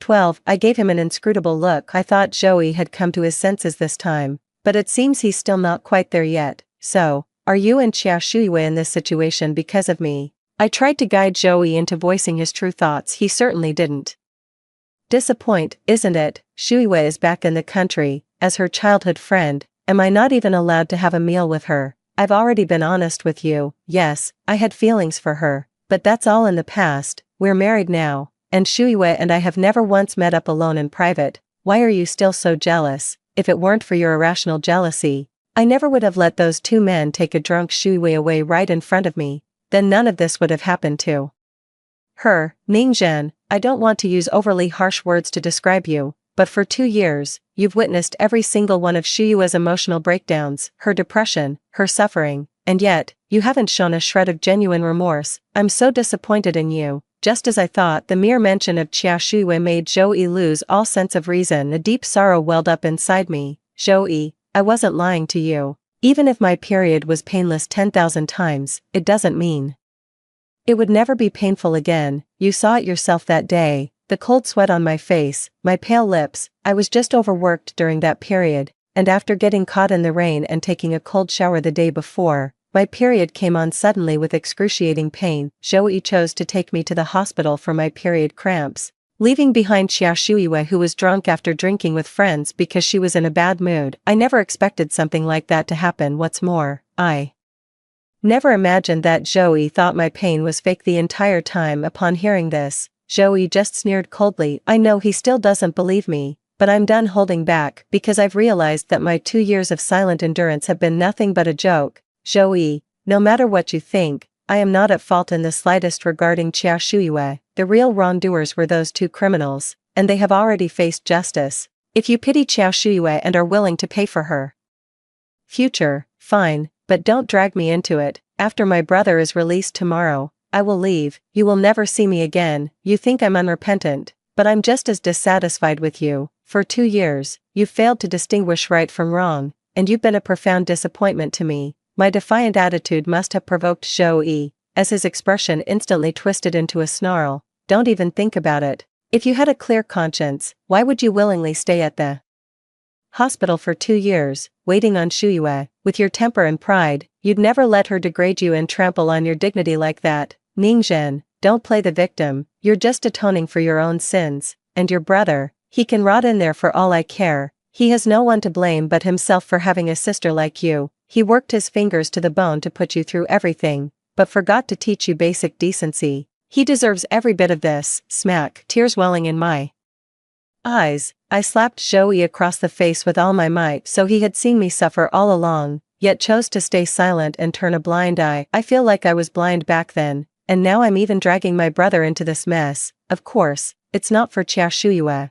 I know she's been faking her illness the whole time, it's for, I paused, but Joey pressed on aggressively, for what? Let's see what excuse you can possibly come up with now. I closed my eyes, letting the tears fall slowly. It was for you. From the moment Xia Shuyue got into trouble, Zhou Yi's heart was in turmoil. The one who was truly sick was never Xia Shuyue, but my Zhou Yi. 13 For 2 years, Zhou Yi was like a man possessed. The moment he faced Xia Shuyue, he would obey unconditionally, no matter how outrageous her actions were. He always found a way to justify them. The therapist told me that Zhou Yi had lived a life of such ease in his early years, with little exposure to the darker aspects of human nature. So, when he learned that his former idealized love had met a tragic fate due to his own negligence, his world instantly shattered. This is a man who became ill precisely because he was too upright and kind-hearted. He is still my soulmate. I have no reason whatsoever to give up on him, but I never expected this. This silent act of redemption ended up draining every last drop of love I had for Zhou Yi. At first, I thought you'd come to your senses in a month, maybe 2, or at most, half a year, but then, 3 months ago, I lost the baby. I finally understand. I can't save you. Perhaps only by being with Xia Shuyue can you truly heal. That's why I chose to leave. Zhou Yi, I'm truly exhausted. Let's part ways amicably. I know you well enough. You'd never actually send my brother to prison. You were just trying to scare me. But please, don't joke about things like that. My sister-in-law and nephew were terrified. Tears streamed down Zhou Yi's face in heavy drops. He suddenly stood up, walked over, and pulled me into a desperate embrace, planting frantic kisses all over my face. I was only stunned for a moment before turning my face away impatiently. Perhaps my gesture was too distant. As a flicker of hurt passed over Zhou Yi's face, he spoke, his voice choked with emotion. Ningzhen, don't you love me anymore? So, you don't love me at all anymore? I looked at him calmly. You already know the answer, don't you? There are 2 things in this world that cannot be hidden, love and a cough. Not loving is also an option. A flash of unguarded ferocity crossed Zhou Yi's face. What about your brother? I cut him off. Zhou Yi, I haven't been Mrs. Zhou for 5 years for nothing. If you push me, be prepared to see yourself and Xia Shuyue splashed across the headlines, and your company. You wouldn't want me showing up at your rival's firm, would you? So don't force my hand. I know you could never bring yourself to cross that moral line. Let's end things here. If possible, I'd rather not draw swords against the one I once loved, but if he hurts my brother, then I won't hesitate either. 14 Zhou Yi Side Story 1 From physical attraction to physical repulsion, it turns out 2 years is all it takes. That night, when I tried to force myself on Ningzhen, I was caught off guard and wounded by the unmistakable disdain in her eyes. In the end, I backed off. I don't know how things between Ningzhen and I ended up like this. She guards against me as if I were her sworn enemy. Of course, I can't push Ningzhen into a corner with no way out. That would truly leave us with no chance at all. I need to think this through carefully. After letting Ningzhen go, I meticulously replayed every single thing I had done over the past 2 years. I realized what a complete bastard I had been. I was wrong from the very beginning. The night Shuyue had her accident, I had already lost control. Since childhood, I have practiced rigorous self-discipline and held myself to the highest standards in both ability and character. My life was always perfectly under control. That night, it felt as if my own moon had been violently torn from the sky and cast into the mud. I lost my mind in an instant. I knew it wasn't Ningzhen's fault. I was just looking for an excuse, a way to condemn her from my self-righteous moral high ground. I hadn't realized it yet. Too much adulation can cloud one's judgment and stir up restless thoughts. The effusive flattery from colleagues and business partners, the subtle hints of praise from family, and even Ningzhen's unwavering, devoted care, it made me completely forget how difficult it was for Ningzhen and me to finally be together in the first place. I had lost all reason to the point of placing my idealized white moonlight above Ningzhen, thoughtlessly venting my pain onto her. I had forgotten that in this world, no one is truly indispensable to another. Ningzhen doesn't know that my car accident wasn't caused by fatigue driving at all. It happened on the road when, after the trip ended,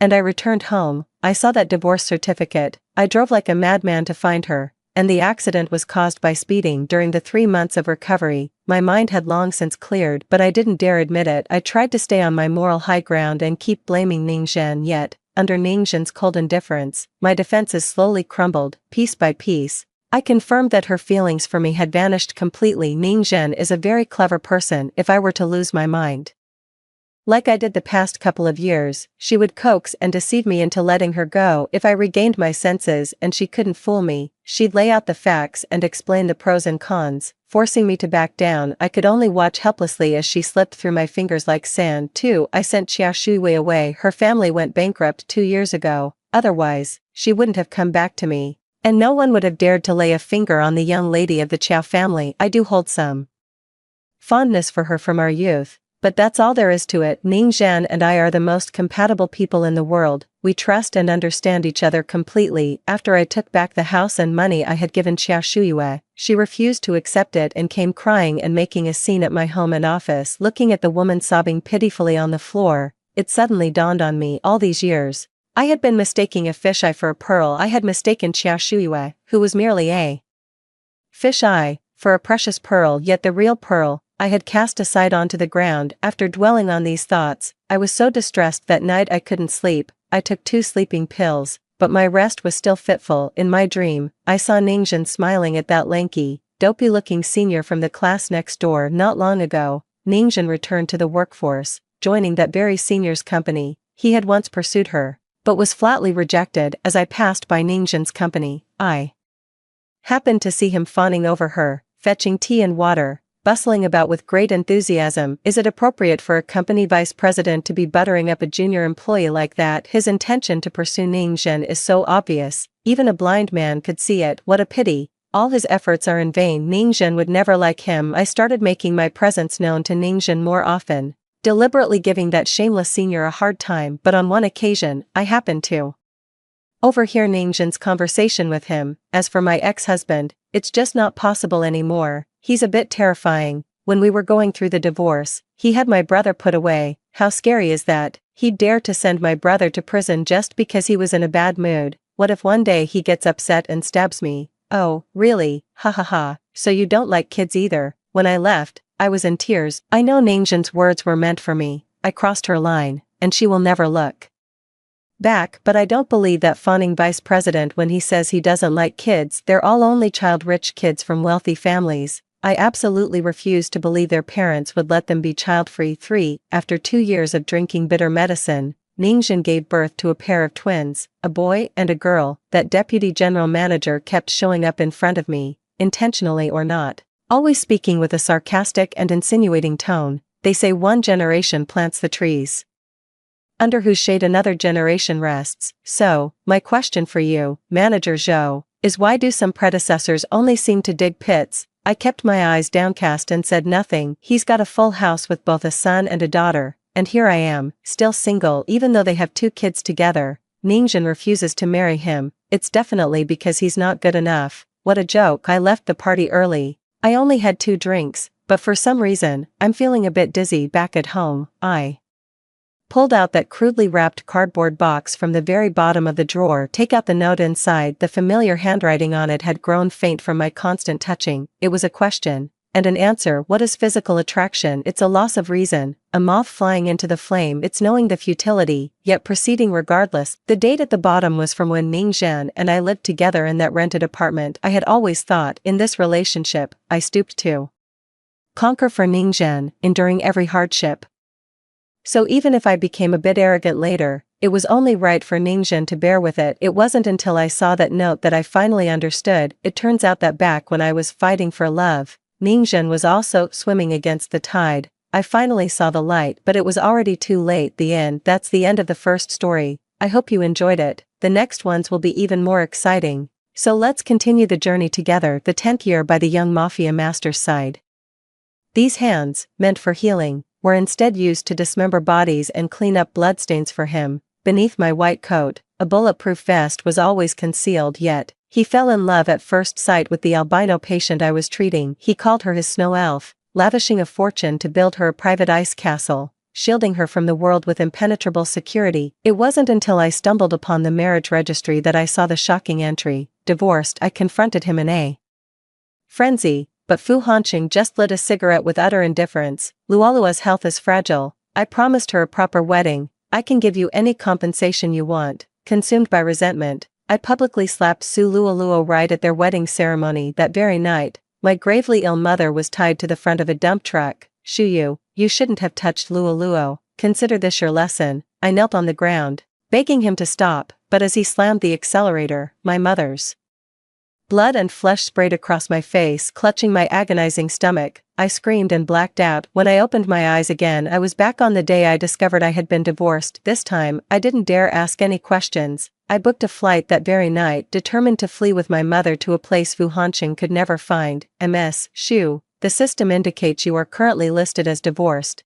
The clerk's polite voice jolted me back to reality. My eyes were wide with panic, and the metallic scent of my mother's blood seemed to linger in my nostrils. My voice was thick with emotion as I asked, "When did you file for divorce?" July 12th. A sharp, stabbing pain shot through my heart. July 12th was our 7th wedding anniversary. That day, I had bought flowers and candles, and had meticulously prepared a whole table of food. I waited until the candles melted and the roses wilted, but Fu Hanqing never showed up, so that's where he was, filing for divorce, swallowing the bitter lump in my throat. I got up to leave, only to spot that familiar Maybach just as I was about to step out of the Civil Affairs Bureau. In my past life, I had rushed over without a second thought to confront him, fearing that Su Luo would discover our relationship. Fu Hanqing smashed the butt of his pistol against my jaw, shattering it. At that thought, I quickly ducked behind the fire door. Moments later, the car came to a stop. The imperious and domineering Fu Hanqing,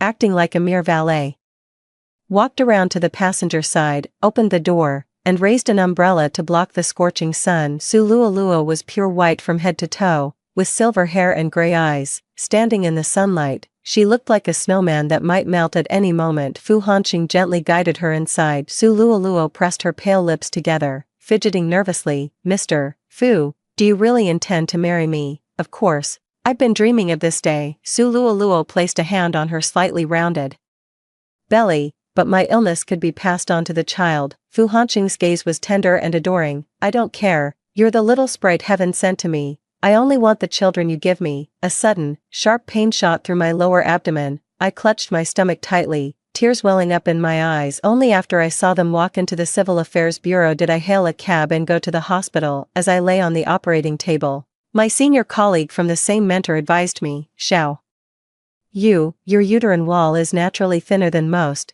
This might be the only child you'll ever have." With red-rimmed eyes, I whispered, "I'm divorced. This child, it's not the right time." A cold liquid was injected into my body, and my consciousness began to fade. In a daze, I saw Fu Hanqing again, pressing his ear against my abdomen, smiling as he said he wanted to hear the baby's heartbeat. I saw him flipping through the dictionary, saying he wanted to give our child a good name. I saw him holding me, promising to be a good father. Finally, all the scenes froze on the image of him holding Su Luo, saying, "I only want a child from you." An hour later, I walked into my mother's hospital room, my face deathly pale. She was sleeping peacefully with the help of a ventilator. I signed the transfer application without hesitation. "I'll handle all the transfer procedures myself. Keep it quiet, and above all, don't tell Mr. Fu." Immediately after, I picked up my phone and booked a flight to Switzerland for 1 week later. When the booking confirmation text from the airline came through, the tension that had been coiled tight within me finally began to ease, just a little. "Fu Hanqing,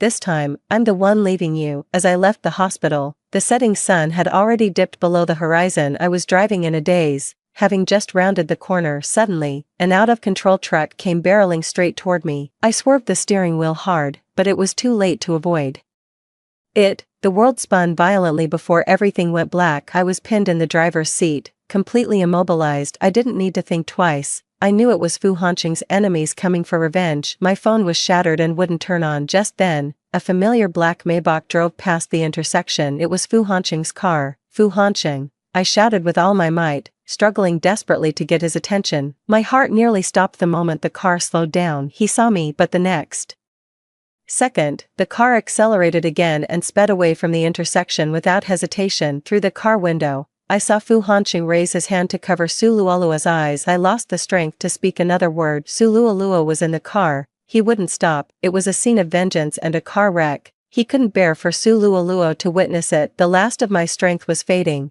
and my consciousness began to waver. When I opened my eyes again, I was staring at the stark white ceiling of a hospital room. The door was ajar, and I overheard one of Fu Hanqing's men speaking to him. "Boss Fu, what if Madam sees Miss Su? If she starts digging, we probably won't be able to keep it hidden. Fu Hanqing flicked away his cigarette butt and ground it out under his heel. Don't worry about any of that, your only job is to keep Luo safe, she's too pure, not like the rest of us. Xiyu has plenty of dirty tricks up her sleeve, Luo is too naive, she's no match for her, if it comes to it, we can use Shiyu's terminally ill mother.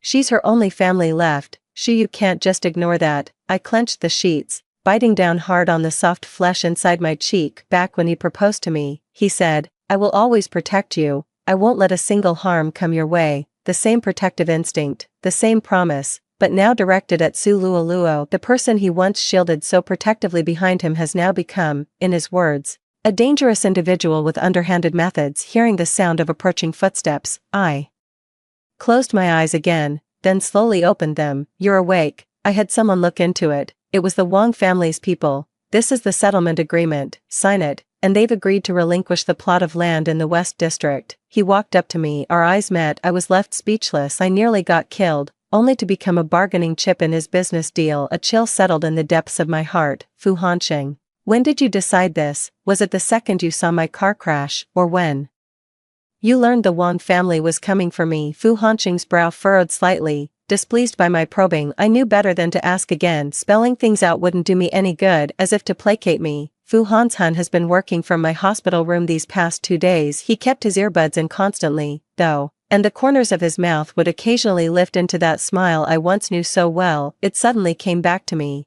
The scene of our first meeting 10 years ago. Back then, he was being hunted by enemies, lying in a filthy, dark alley, covered in blood like a beast cornered in a hopeless situation, fierce yet vulnerable. I should have called the police, but the moment our eyes met, pity stirred in my heart. I turned and walked toward him. Little did I know, that single step plunged me into an abyss. Later, he took a bullet to the chest while shielding me. The 18-hour-long fight for his life in the operating room, it was the first time I realized that in his world, innocence and kindness couldn't protect anyone. In 10 years, I went from being the most promising surgeon at a top-tier hospital to a notorious back-alley doctor in the underworld. I thought we could stand side by side as equals, but to him, I was no different from the rest, just as tainted. I look at these hands, slender, supple, they should be holding a scalpel to heal and save lives. Yet what they do most is dissect corpses and clean up crime scenes. I thought of Su Luo again, as pure and crystalline as the first snow of winter. Suddenly, it all felt so pointless. All my resentment and bitter frustration just hit a wall of cotton, swallowed without a sound. After being discharged from the hospital, Fu Hanqing used a business trip as an excuse and never came back. The day before my flight, I wanted to pray for my departed child, but then I unexpectedly ran into Su Luo. When I arrived at the church, Su Luo was tending to a little girl's wound. Perhaps I pressed too hard. The girl shrieked and shook her hand, splattering the antiseptic everywhere. I walked over and took the cotton swab from her hand. There's still glass in the wound, applying medicine will only push it deeper. This was the first time Su Luo and I had been alone together since Fu Hanqing's affair. Unaware that I was Fu Hanqing's ex-wife, she looked at me with delighted surprise. Dr. Shu, your timing is perfect. A faint smile touched my lips. To my surprise, I felt calmer inside than I had imagined. She began telling me about her recent life, taking my hand and placing it on her belly. Dr. Shu, if it weren't for you, I would have died in that car accident. When my baby is born, would you be her godmother? A gentle swell in her abdomen held a second, secret heartbeat. Suddenly, I remembered the indistinct mass of flesh I had glimpsed in the medical waste bin the day I left the operating room. My palm stung as if pricked by a needle, and I jerked my hand back. Su Luo stared at me, bewildered. I'm sorry, I just lost my child. Su Luo's eyes instantly welled up with tears. Flustered and at a loss, she apologized to me, then even knelt before the statue of the Virgin Mary and began to pray devoutly. Lord, please guide this pure soul back to heaven, and comfort this grieving mother. I was stunned, and even felt a pang of pity for her. I wanted to tell her to leave Fu Hanqing. Getting close to him only brings you closer to misery, but I stared at Su Luo's belly and chose to seal my lips shut. If Su Luo knew about my relationship with Fu Hanqing,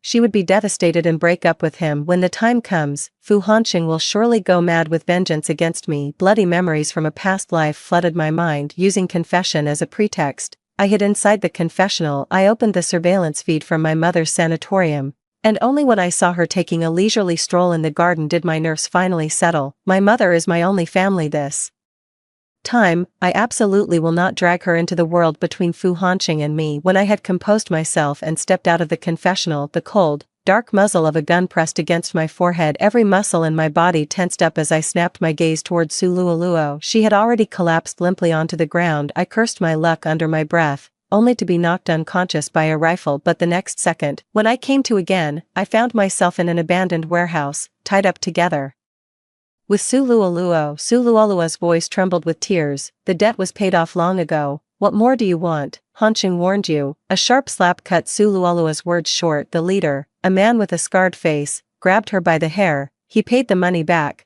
but he broke 3 of our boss's ribs, in our line of work. How are we supposed to swallow that insult, since he's so fond of you? I'm gonna take my sweet time torturing you to death today. So he's just a low-level loan shark thug. No wonder he didn't recognize me. I caught my breath for a moment, flicked the blade out from my ring, and started sawing through the ropes. This isn't my first time being tied up, so I picked up a thing or two. Seeing I was awake, the man with the scarred face rifled through my Hermes wallet. Miss Shu, tough luck. 3 million. Tell your family to wire the money. Dr. Shu, I'm sorry I got you into this, but don't be afraid. My husband is very capable. He'll come for us. Her eyes were filled with adoration, as if she regarded Fu Hanqing as her savior. My hand paused, and I didn't respond to her. Suddenly, Scarface cursed with a furious fuck, raised his phone, and snarled, "Damn it, he dares not believe me. Looks like I'll have to send him a little gift." He flung the knife down in front of me and Su Luoluo. "Guards, cut the child from her womb and deliver it to him." My pupils instantly contracted. If Su Luoluo died here today, he would tear me to pieces in his rage. Su Luoluo was so terrified she wept uncontrollably, shrinking back again and again. "Please, I'm begging you, don't do this to me. Don't hurt my child." Her white dress was stained with grime, her nose red from crying, like a little white rabbit that had stumbled into a den of wolves. Her falling tears only served to further ignite the violent urges of these madmen. "Damn, boss, let us have a go at her first. This chick is too hot to handle." Seeing them about to drag Su Luoluo away, I cut through the ropes and charged forward. I rammed into Scarface, knocking him aside, and shielded Su Luoluo behind me. "What the hell are you all standing around for? Get him." The blonde guy clutched his nose, let out a furious roar, and his lackeys swarmed in all at once. "Beat him up for me, beat him to a pulp, then we'll take our time with him." Outnumbered and overpowered, I could only shield Su Luoluo beneath me, holding her tight. Dr. Shu, Dr. Shu, please stop hitting him." She screamed and tried to push me away, begging them to stop. She was utterly consumed by despair. At that very moment, the iron gate was smashed open with a crash by an SUV. Gunfire erupted all around. All eyes turned toward the door. Fu Hanqing rushed over to Su Luoluo and pulled her into a tight embrace. "Thank goodness you're all right," Su Luoluo cried until she lost her voice, and in her moment of relief, she fainted outright. He carried Su Luoluo onto the ambulance, gently smoothing her stray hairs. I scrambled up from the ground, meeting Fu Hanqing's icy gaze. My heart sank. "Shuyu," his voice was soft, yet it froze the blood in my veins for an instant. "Why are you with her?" I swallowed the metallic taste in my throat and forced a smile. "We just ran into each other. Do you believe that?" A vicious slap sent me crashing to the ground in an instant. "Shuyu, do you even think before you lie?" I spat out a mouthful of blood, ultimately keeping to myself that it was all to pray for our child's blessing. He stomped on my fingers, grinding them down mercilessly. The searing pain tore a scream from my throat. "When did you start planning this?" "I didn't." Fu Hanqing turned and fired a shot into Scar's thigh, then leveled the gun at his head. "Didn't she have one?" The scar-faced man cried out in pain, pointing a trembling finger at me. It was Miss Shu who came to me first. She offered me money to get revenge on Su Luoluo." "You're lying," I snapped, cutting him off sharply, but his man held my shoulders down firmly. Fu Hanqing let out a low chuckle, then put a bullet straight through Scarface's head. "Shuyu." He crouched down and gripped my hand tightly. "If you harm what's precious to me, you'll pay with something of equal value." With a sickening crack, he snapped my index finger. The pain was so intense my vision went black, my whole body convulsing. "Fu Hanqing, how dare you do this to me?" He stood up, straightening his cuffs, and said coolly, "Break the rest of them." "Do it." 2 words, uttered softly into the air. I was slammed roughly against an oil drum, my hands forced open. "Fu Hanqing," I screamed hysterically, "I hate you. I never should have saved you 10 years ago." his retreating figure faltered for a moment. In the end, he did not look back. Before the searing pain hit, I remembered how he had held my hand, kissing it again and again, saying, "My Dr. Shu's hands are priceless, they bring the dying back to life." 10 years ago, I saved him from the brink of hell. A decade later, he severed the last thread connecting us with his own hands. 3 o'clock in the morning, I lay limp in the abandoned factory, my fingers twisted at grotesque angles. Several aides rushed over with medical equipment. The factory behind me was engulfed in raging flames. I sat in the car heading to the airport, my forehead beaded with cold sweat. Destroy all records of my identity the moment the plane takes off. I want the name Shuyu to vanish completely from this world. In the hospital, the moment Su Luoluo regained consciousness, Fu Hanqing knelt on one knee to apologize, blaming himself for failing to protect her. Su Luoluo simply shook her head and instead asked about me. "What about Dr. Shu? Is she alright?" Fu Hanqing gently stroked Su Luoluo's head. "Why are you so kind? I really love you like this." Su Luoluo felt her cheeks flush from his words, even forgetting to ask about my situation. Only after Su Luoluo had fallen asleep did Fu Hanqing leave the hospital room and instruct his subordinate, "Take the divorce papers to Shuyu and transfer 40% of my shares to her, make sure she's out of the villa before dawn." But the next day, Fu Hanqing waited at the corporation in vain. As Shuyu never showed up, he held back his frustration again and again, watching the messages he'd sent vanish into the void. Beyond the irritation, an indescribable unease lingered in his heart. Shuyu had never ignored his messages before. Where is she? How many times does he have to ask? The subordinate hesitated before speaking up. "Mr. Fu, your wife might be at the hospital." Fu Hanqing's brow furrowed slightly as he suddenly remembered. He had ordered someone to break all 10 of Shuyu's fingers yesterday. No wonder she hadn't replied to his messages. He handed the divorce certificate to his subordinate and said coldly, "Find the hospital where Madam is receiving treatment and give this to her."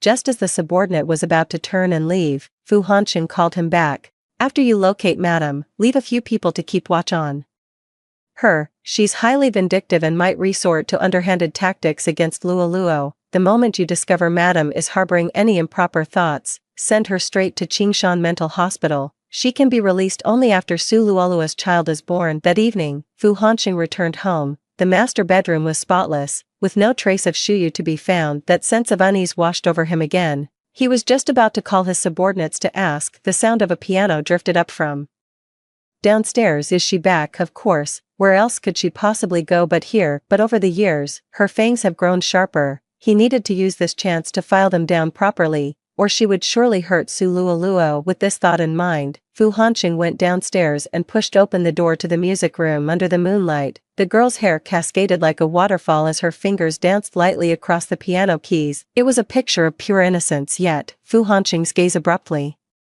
darkened. "Who gave you permission to touch this piano?" "He built this piano for Shuyu with his own hands." Those hands, so skilled with a scalpel, were equally suited for the piano. On every night after she had cleaned up the scene for him, Shuyu would always play Mozart's Requiem here. He knew she was atoning for her sins. The music came to an abrupt halt. Su Luoluo looked up in a panic, meeting Fu Hanqing's somewhat icy gaze. "The butler said I could look around." "Sorry." Seeing the tears welling in Su Luoluo's eyes, Fu Hanqing's stern expression softened. He stepped forward and drew her into his embrace. "I didn't mean to snap at you. It's just, this piano is a keepsake from my late wife. If you like it, I can have a new one custom made for you." "Alright." Su Luoluo's heart ached for him, and the sting of his earlier harshness melted away completely. Even 5 years after his wife's passing, such affection still endured. She grew increasingly convinced that Fu Hanqing was a good husband and would be a good father. At 3 o'clock in the morning, Fu Hanqing's phone rang frantically. It was one of his subordinates. His finger, poised to answer, hovered in the air for a second. Having spent years in the underworld, he had a keen sense for danger. He had a gut feeling that the moment he answered this call, he was about to lose something very important. The call connected, and his assistant's frantic voice came through the receiver. "Mr. Fu, Madam is missing. We can't find her, but I found Madam's medical records. I think you need to see them, Mr. Fu." Fu Hanqing was just about to hang up. The voice on the other end hesitated, then added, "There's one more thing, Mr. Fu. Your wife has found out about the divorce." When Su Luoluo woke up, she saw Fu Hanqing sitting motionless on the balcony, the floor littered with cigarette butts. What happened? Could it be that something went wrong with the case he's handling? Working at the procuratorate is truly demanding. Fu Hanqing heard the noise and looked up, giving Su Luoluo a deep, penetrating glance. Last night, he went over the material sent by his subordinates again and again. Shu Yu is pregnant. The day of the abortion was the very day he and Su Luoluo registered their marriage. It was only an hour apart. He understood in an instant. Shu Yu must have seen him and Su Luoluo going to get their marriage license, yet she dared to abort his child. At first, he was so furious he wanted to drag Shu Yu right in front of him and demand an explanation. Turning his head, he saw Su Luoluo standing in the moonlight. Her white dress and silver hair seemed to melt into the night, beautiful yet ethereal, like a ghost about to fade away. She was nothing like that scheming woman. Maybe it was for the best. They were divorced now. After all, there was nothing left between them. Her leaving actually saved him a lot of trouble. He should be thanking Shu Yu. Work matters have been taken care of. Don't worry. Fu Hanqing stood up and closed the balcony window. I'll go deal with this first. The smell of smoke isn't good for you or the baby. Su Luoluo nodded with satisfaction. Fu Hanqing entered the bathroom and returned a call to his subordinate. Go and raid the hideout of those lone sharks. Leave no one behind. Cut off all their fingers and feed them to the dogs. Su Luoluo became the new mistress of the estate. True to his promise, Fu Hanqing had a piano custom made for her again. For a time, she felt she was the happiest woman in the world. Meanwhile, Fu Hanqing took over all the affairs left behind by Shu Yu. The scent of blood and aura of killing intent around him grew ever stronger. Every time I came home and saw Su Luoluo's pure, innocent face again, I felt utterly drained. In the end, she wasn't like Shu Yu. She couldn't help her deal with this dirty business. He still had to pretend to be one of those sanctimonious inspectors in front of her that day. After dealing with the traitor within the organization, just as I was about to pick up a little cake for Su Luoluo, as was our custom, my attention was suddenly caught by a medical debate playing on the shop screen. On the screen was a familiar face, confident, spirited, and brimming with vitality. It was like a red rose blooming in the spring. The colors are so vibrant and dazzling, they outshine even the purest white snow. Fu Hanqing stood in the shop for a long time. Even after Shu Yu's speech ended, his heart was still pounding wildly. Fu Hanqing spent a long time in Shu Yu's piano room, a place he hadn't visited in ages. A layer of dust had settled on the piano that hadn't been played in so long, yet all the memories between him and Shu Yu seemed to have the dust brushed away, growing clearer by the moment. At their first meeting, she was holding an umbrella and dressed in a white dress, descending into his world like an angel. That year, Shu Yu had just graduated from university. He held on to Shu Yu, keeping her in his world at all costs. Shu Yu was the only outlet for his repressed, blood-soaked life. She was different from the others. Only by Shu Yu's side could he find that sliver of peace. He had once sworn to protect him for a lifetime, to love him forever. When did it all begin to change? It was Shu Yu who gradually grew into the role, taking on the responsibilities he handed over. It was Shu Yu who shielded him from half the darkness in the world. The scalpel was raised no longer to save lives. She was becoming more and more like him. Long forgotten, suppressed emotions surged forth once more. At this moment, Fu Hanqing had only one thought. He wanted her back, by his side, by any means necessary. He was, by nature, a man who was true to his desires. After a moment of silence, Fu Hanqing took out his phone and called his subordinate. Find out where my wife is. Turn the world upside down if you have to. I want her found. Even if she's dead, she'll die in my arms. The subordinate hesitated on the other end. Mr. Fu, the mistress has been missing for so long. I'm afraid her trail has gone cold.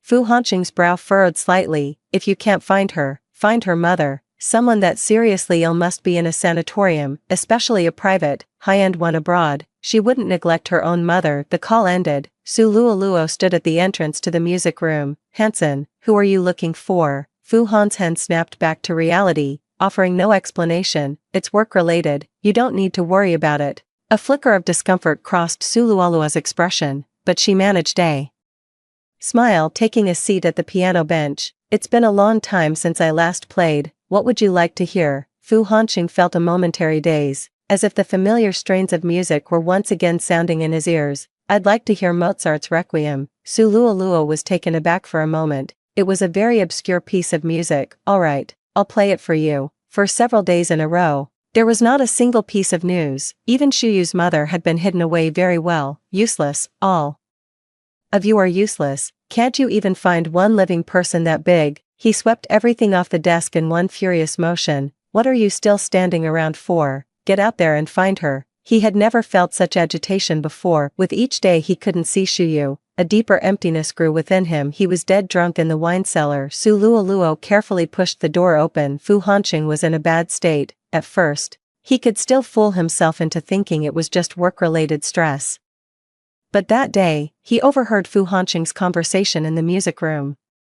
Is his wife really dead? Su Luoluo's hand instinctively moved to her noticeably rounded belly. After a moment's hesitation, she crouched down, intending to help Fu Hanqing up. Hanqing, let's go back to the room. I've made some sobering soup for you. Fu Hanqing remained silent, his gaze hazy and fixed on her face for a long moment. He gently cradled it and placed a kiss full of tender longing. Su Luoluo's face flushed, the smile at the corner of her mouth yet to fully bloom. Then she heard Fu Hanqing say, I miss you so much, Shuyu. Her blood ran cold in that instant. The next day, when Fu Hanqing came downstairs, he saw Su Luoluo sitting in the living room waiting for him. The wedding invitations were laid out on the coffee table. Before Fu Hanqing could speak, Su Luoluo ventured to ask, Hanqing, I've spoken to the doctor. The baby's condition is stable now, so we can go ahead with the wedding. In the past, he would have been overjoyed to hear that Su Luoluo was willing to marry him, but now, an inexplicable sense of agitation had welled up inside him. He sat down and pulled Su Luoluo into his embrace. There have been so many cases lately, and I'm not in a good state. Has it been affecting you? Su Luoluo forced a strained smile. I'm asking you, when are we having the wedding and making it public? I don't want people to misunderstand anymore.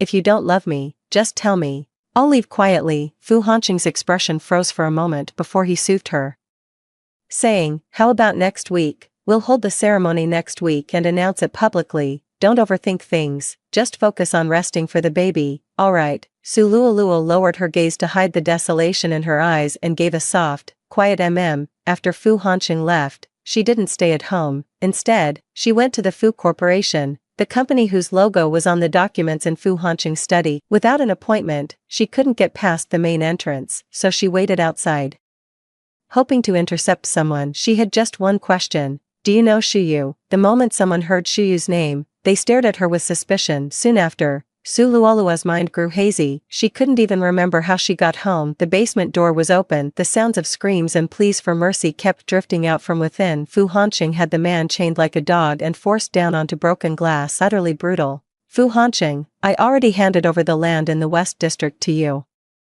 What the hell else do you want? A piece of land? What is that compared to my wife? You should have known what was coming to you the moment you laid a hand on her. His face covered in blood, as if knowing he wouldn't survive, he sneered with a bitter laugh, determined to make Fu Hanqing suffer. I saw you, when she had the accident. You were with your little mistress. What's with the act of devotion now? Makes me sick. Fu Hanqing cut out his tongue. Fu Hanqing's knuckles cracked, his eyes simmering with a quiet madness. This was his true face, not the prosecutor who had mourned his late wife for 5 years, but the mafia crown prince with blood on his hands. Su Luoluo fled the basement in a panic. She rushed upstairs and frantically stuffed her clothes into a suitcase. She had to go. She had to get out of here. Fu Hanqing caught up and saw Su Luoluo's eyes were red and swollen. Immediately realizing she had just witnessed it, Luoluo, that was just a means to an end. He hurt me, but he got what he deserved. Tears welling in her eyes, Su Luoluo stopped what she was doing. Shuyu saved me. When those people tried to hurt me, she was the one who shielded me with her own body. She's such a good person, I can't do her wrong. A flicker of panic flashed in Fu Hanqing's eyes. Su Luoluo knew everything. He quickly stepped forward and grabbed Su Luoluo's hand, explaining,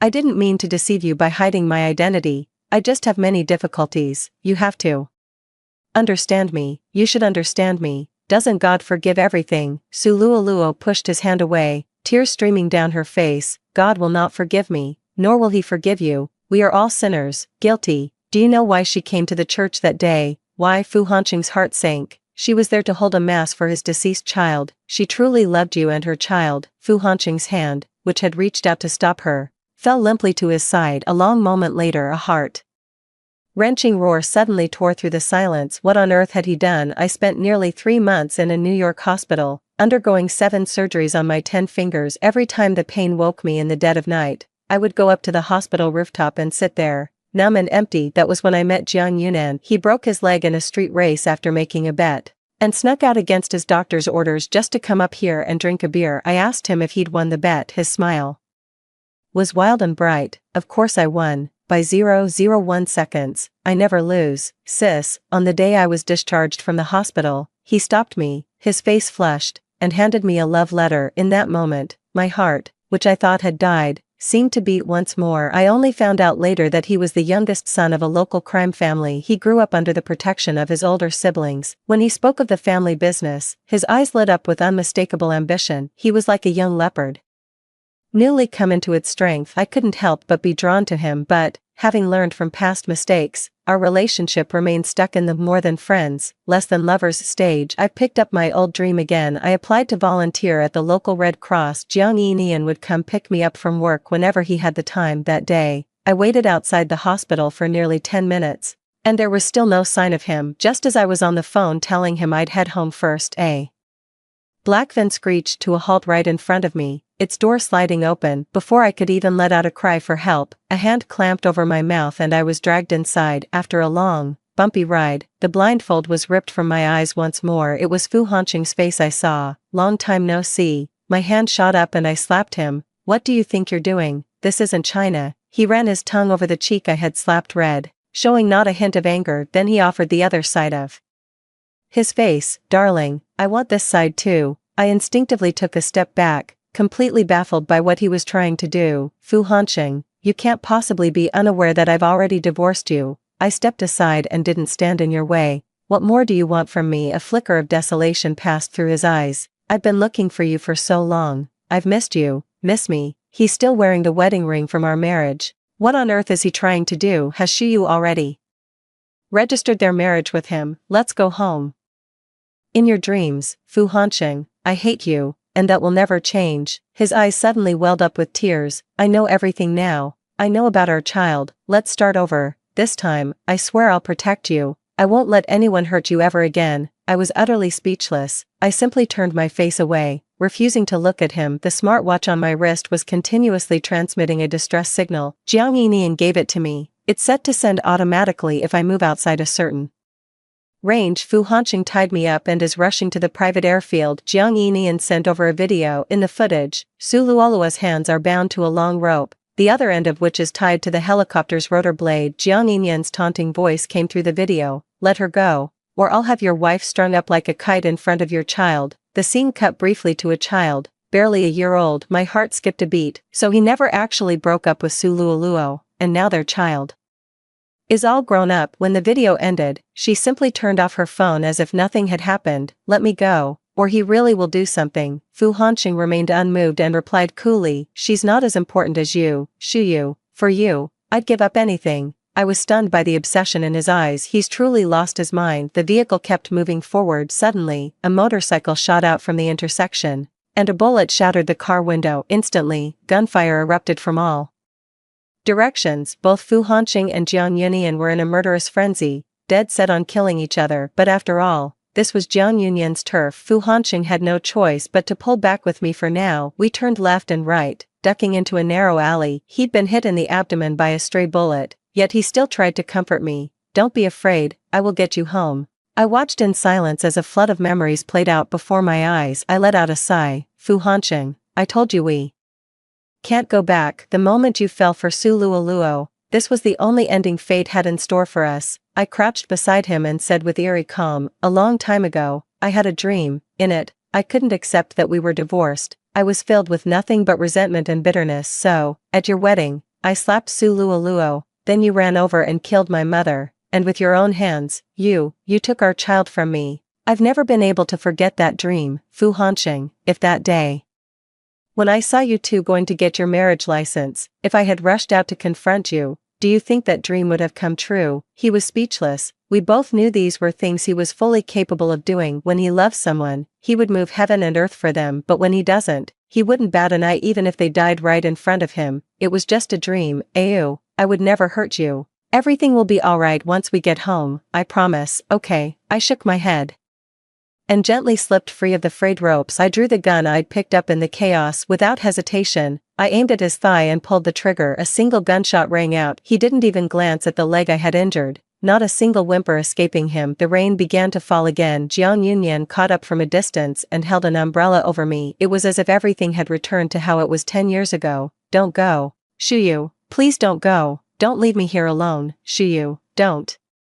Watching my receding figure, Fu Hanqing was suddenly seized with panic. He roared and struggled, crawling desperately toward me, but this time, I didn't look back. I didn't pause for a single step. 3 years later, I had just finished my medical volunteer work in country. As I was leaving the airport, I saw Su Luoluo. She waved at me, holding her child. I was told she is now a music teacher. We exchanged a smile. I've let go of the past. That's all for today's story. If you enjoyed it, don't forget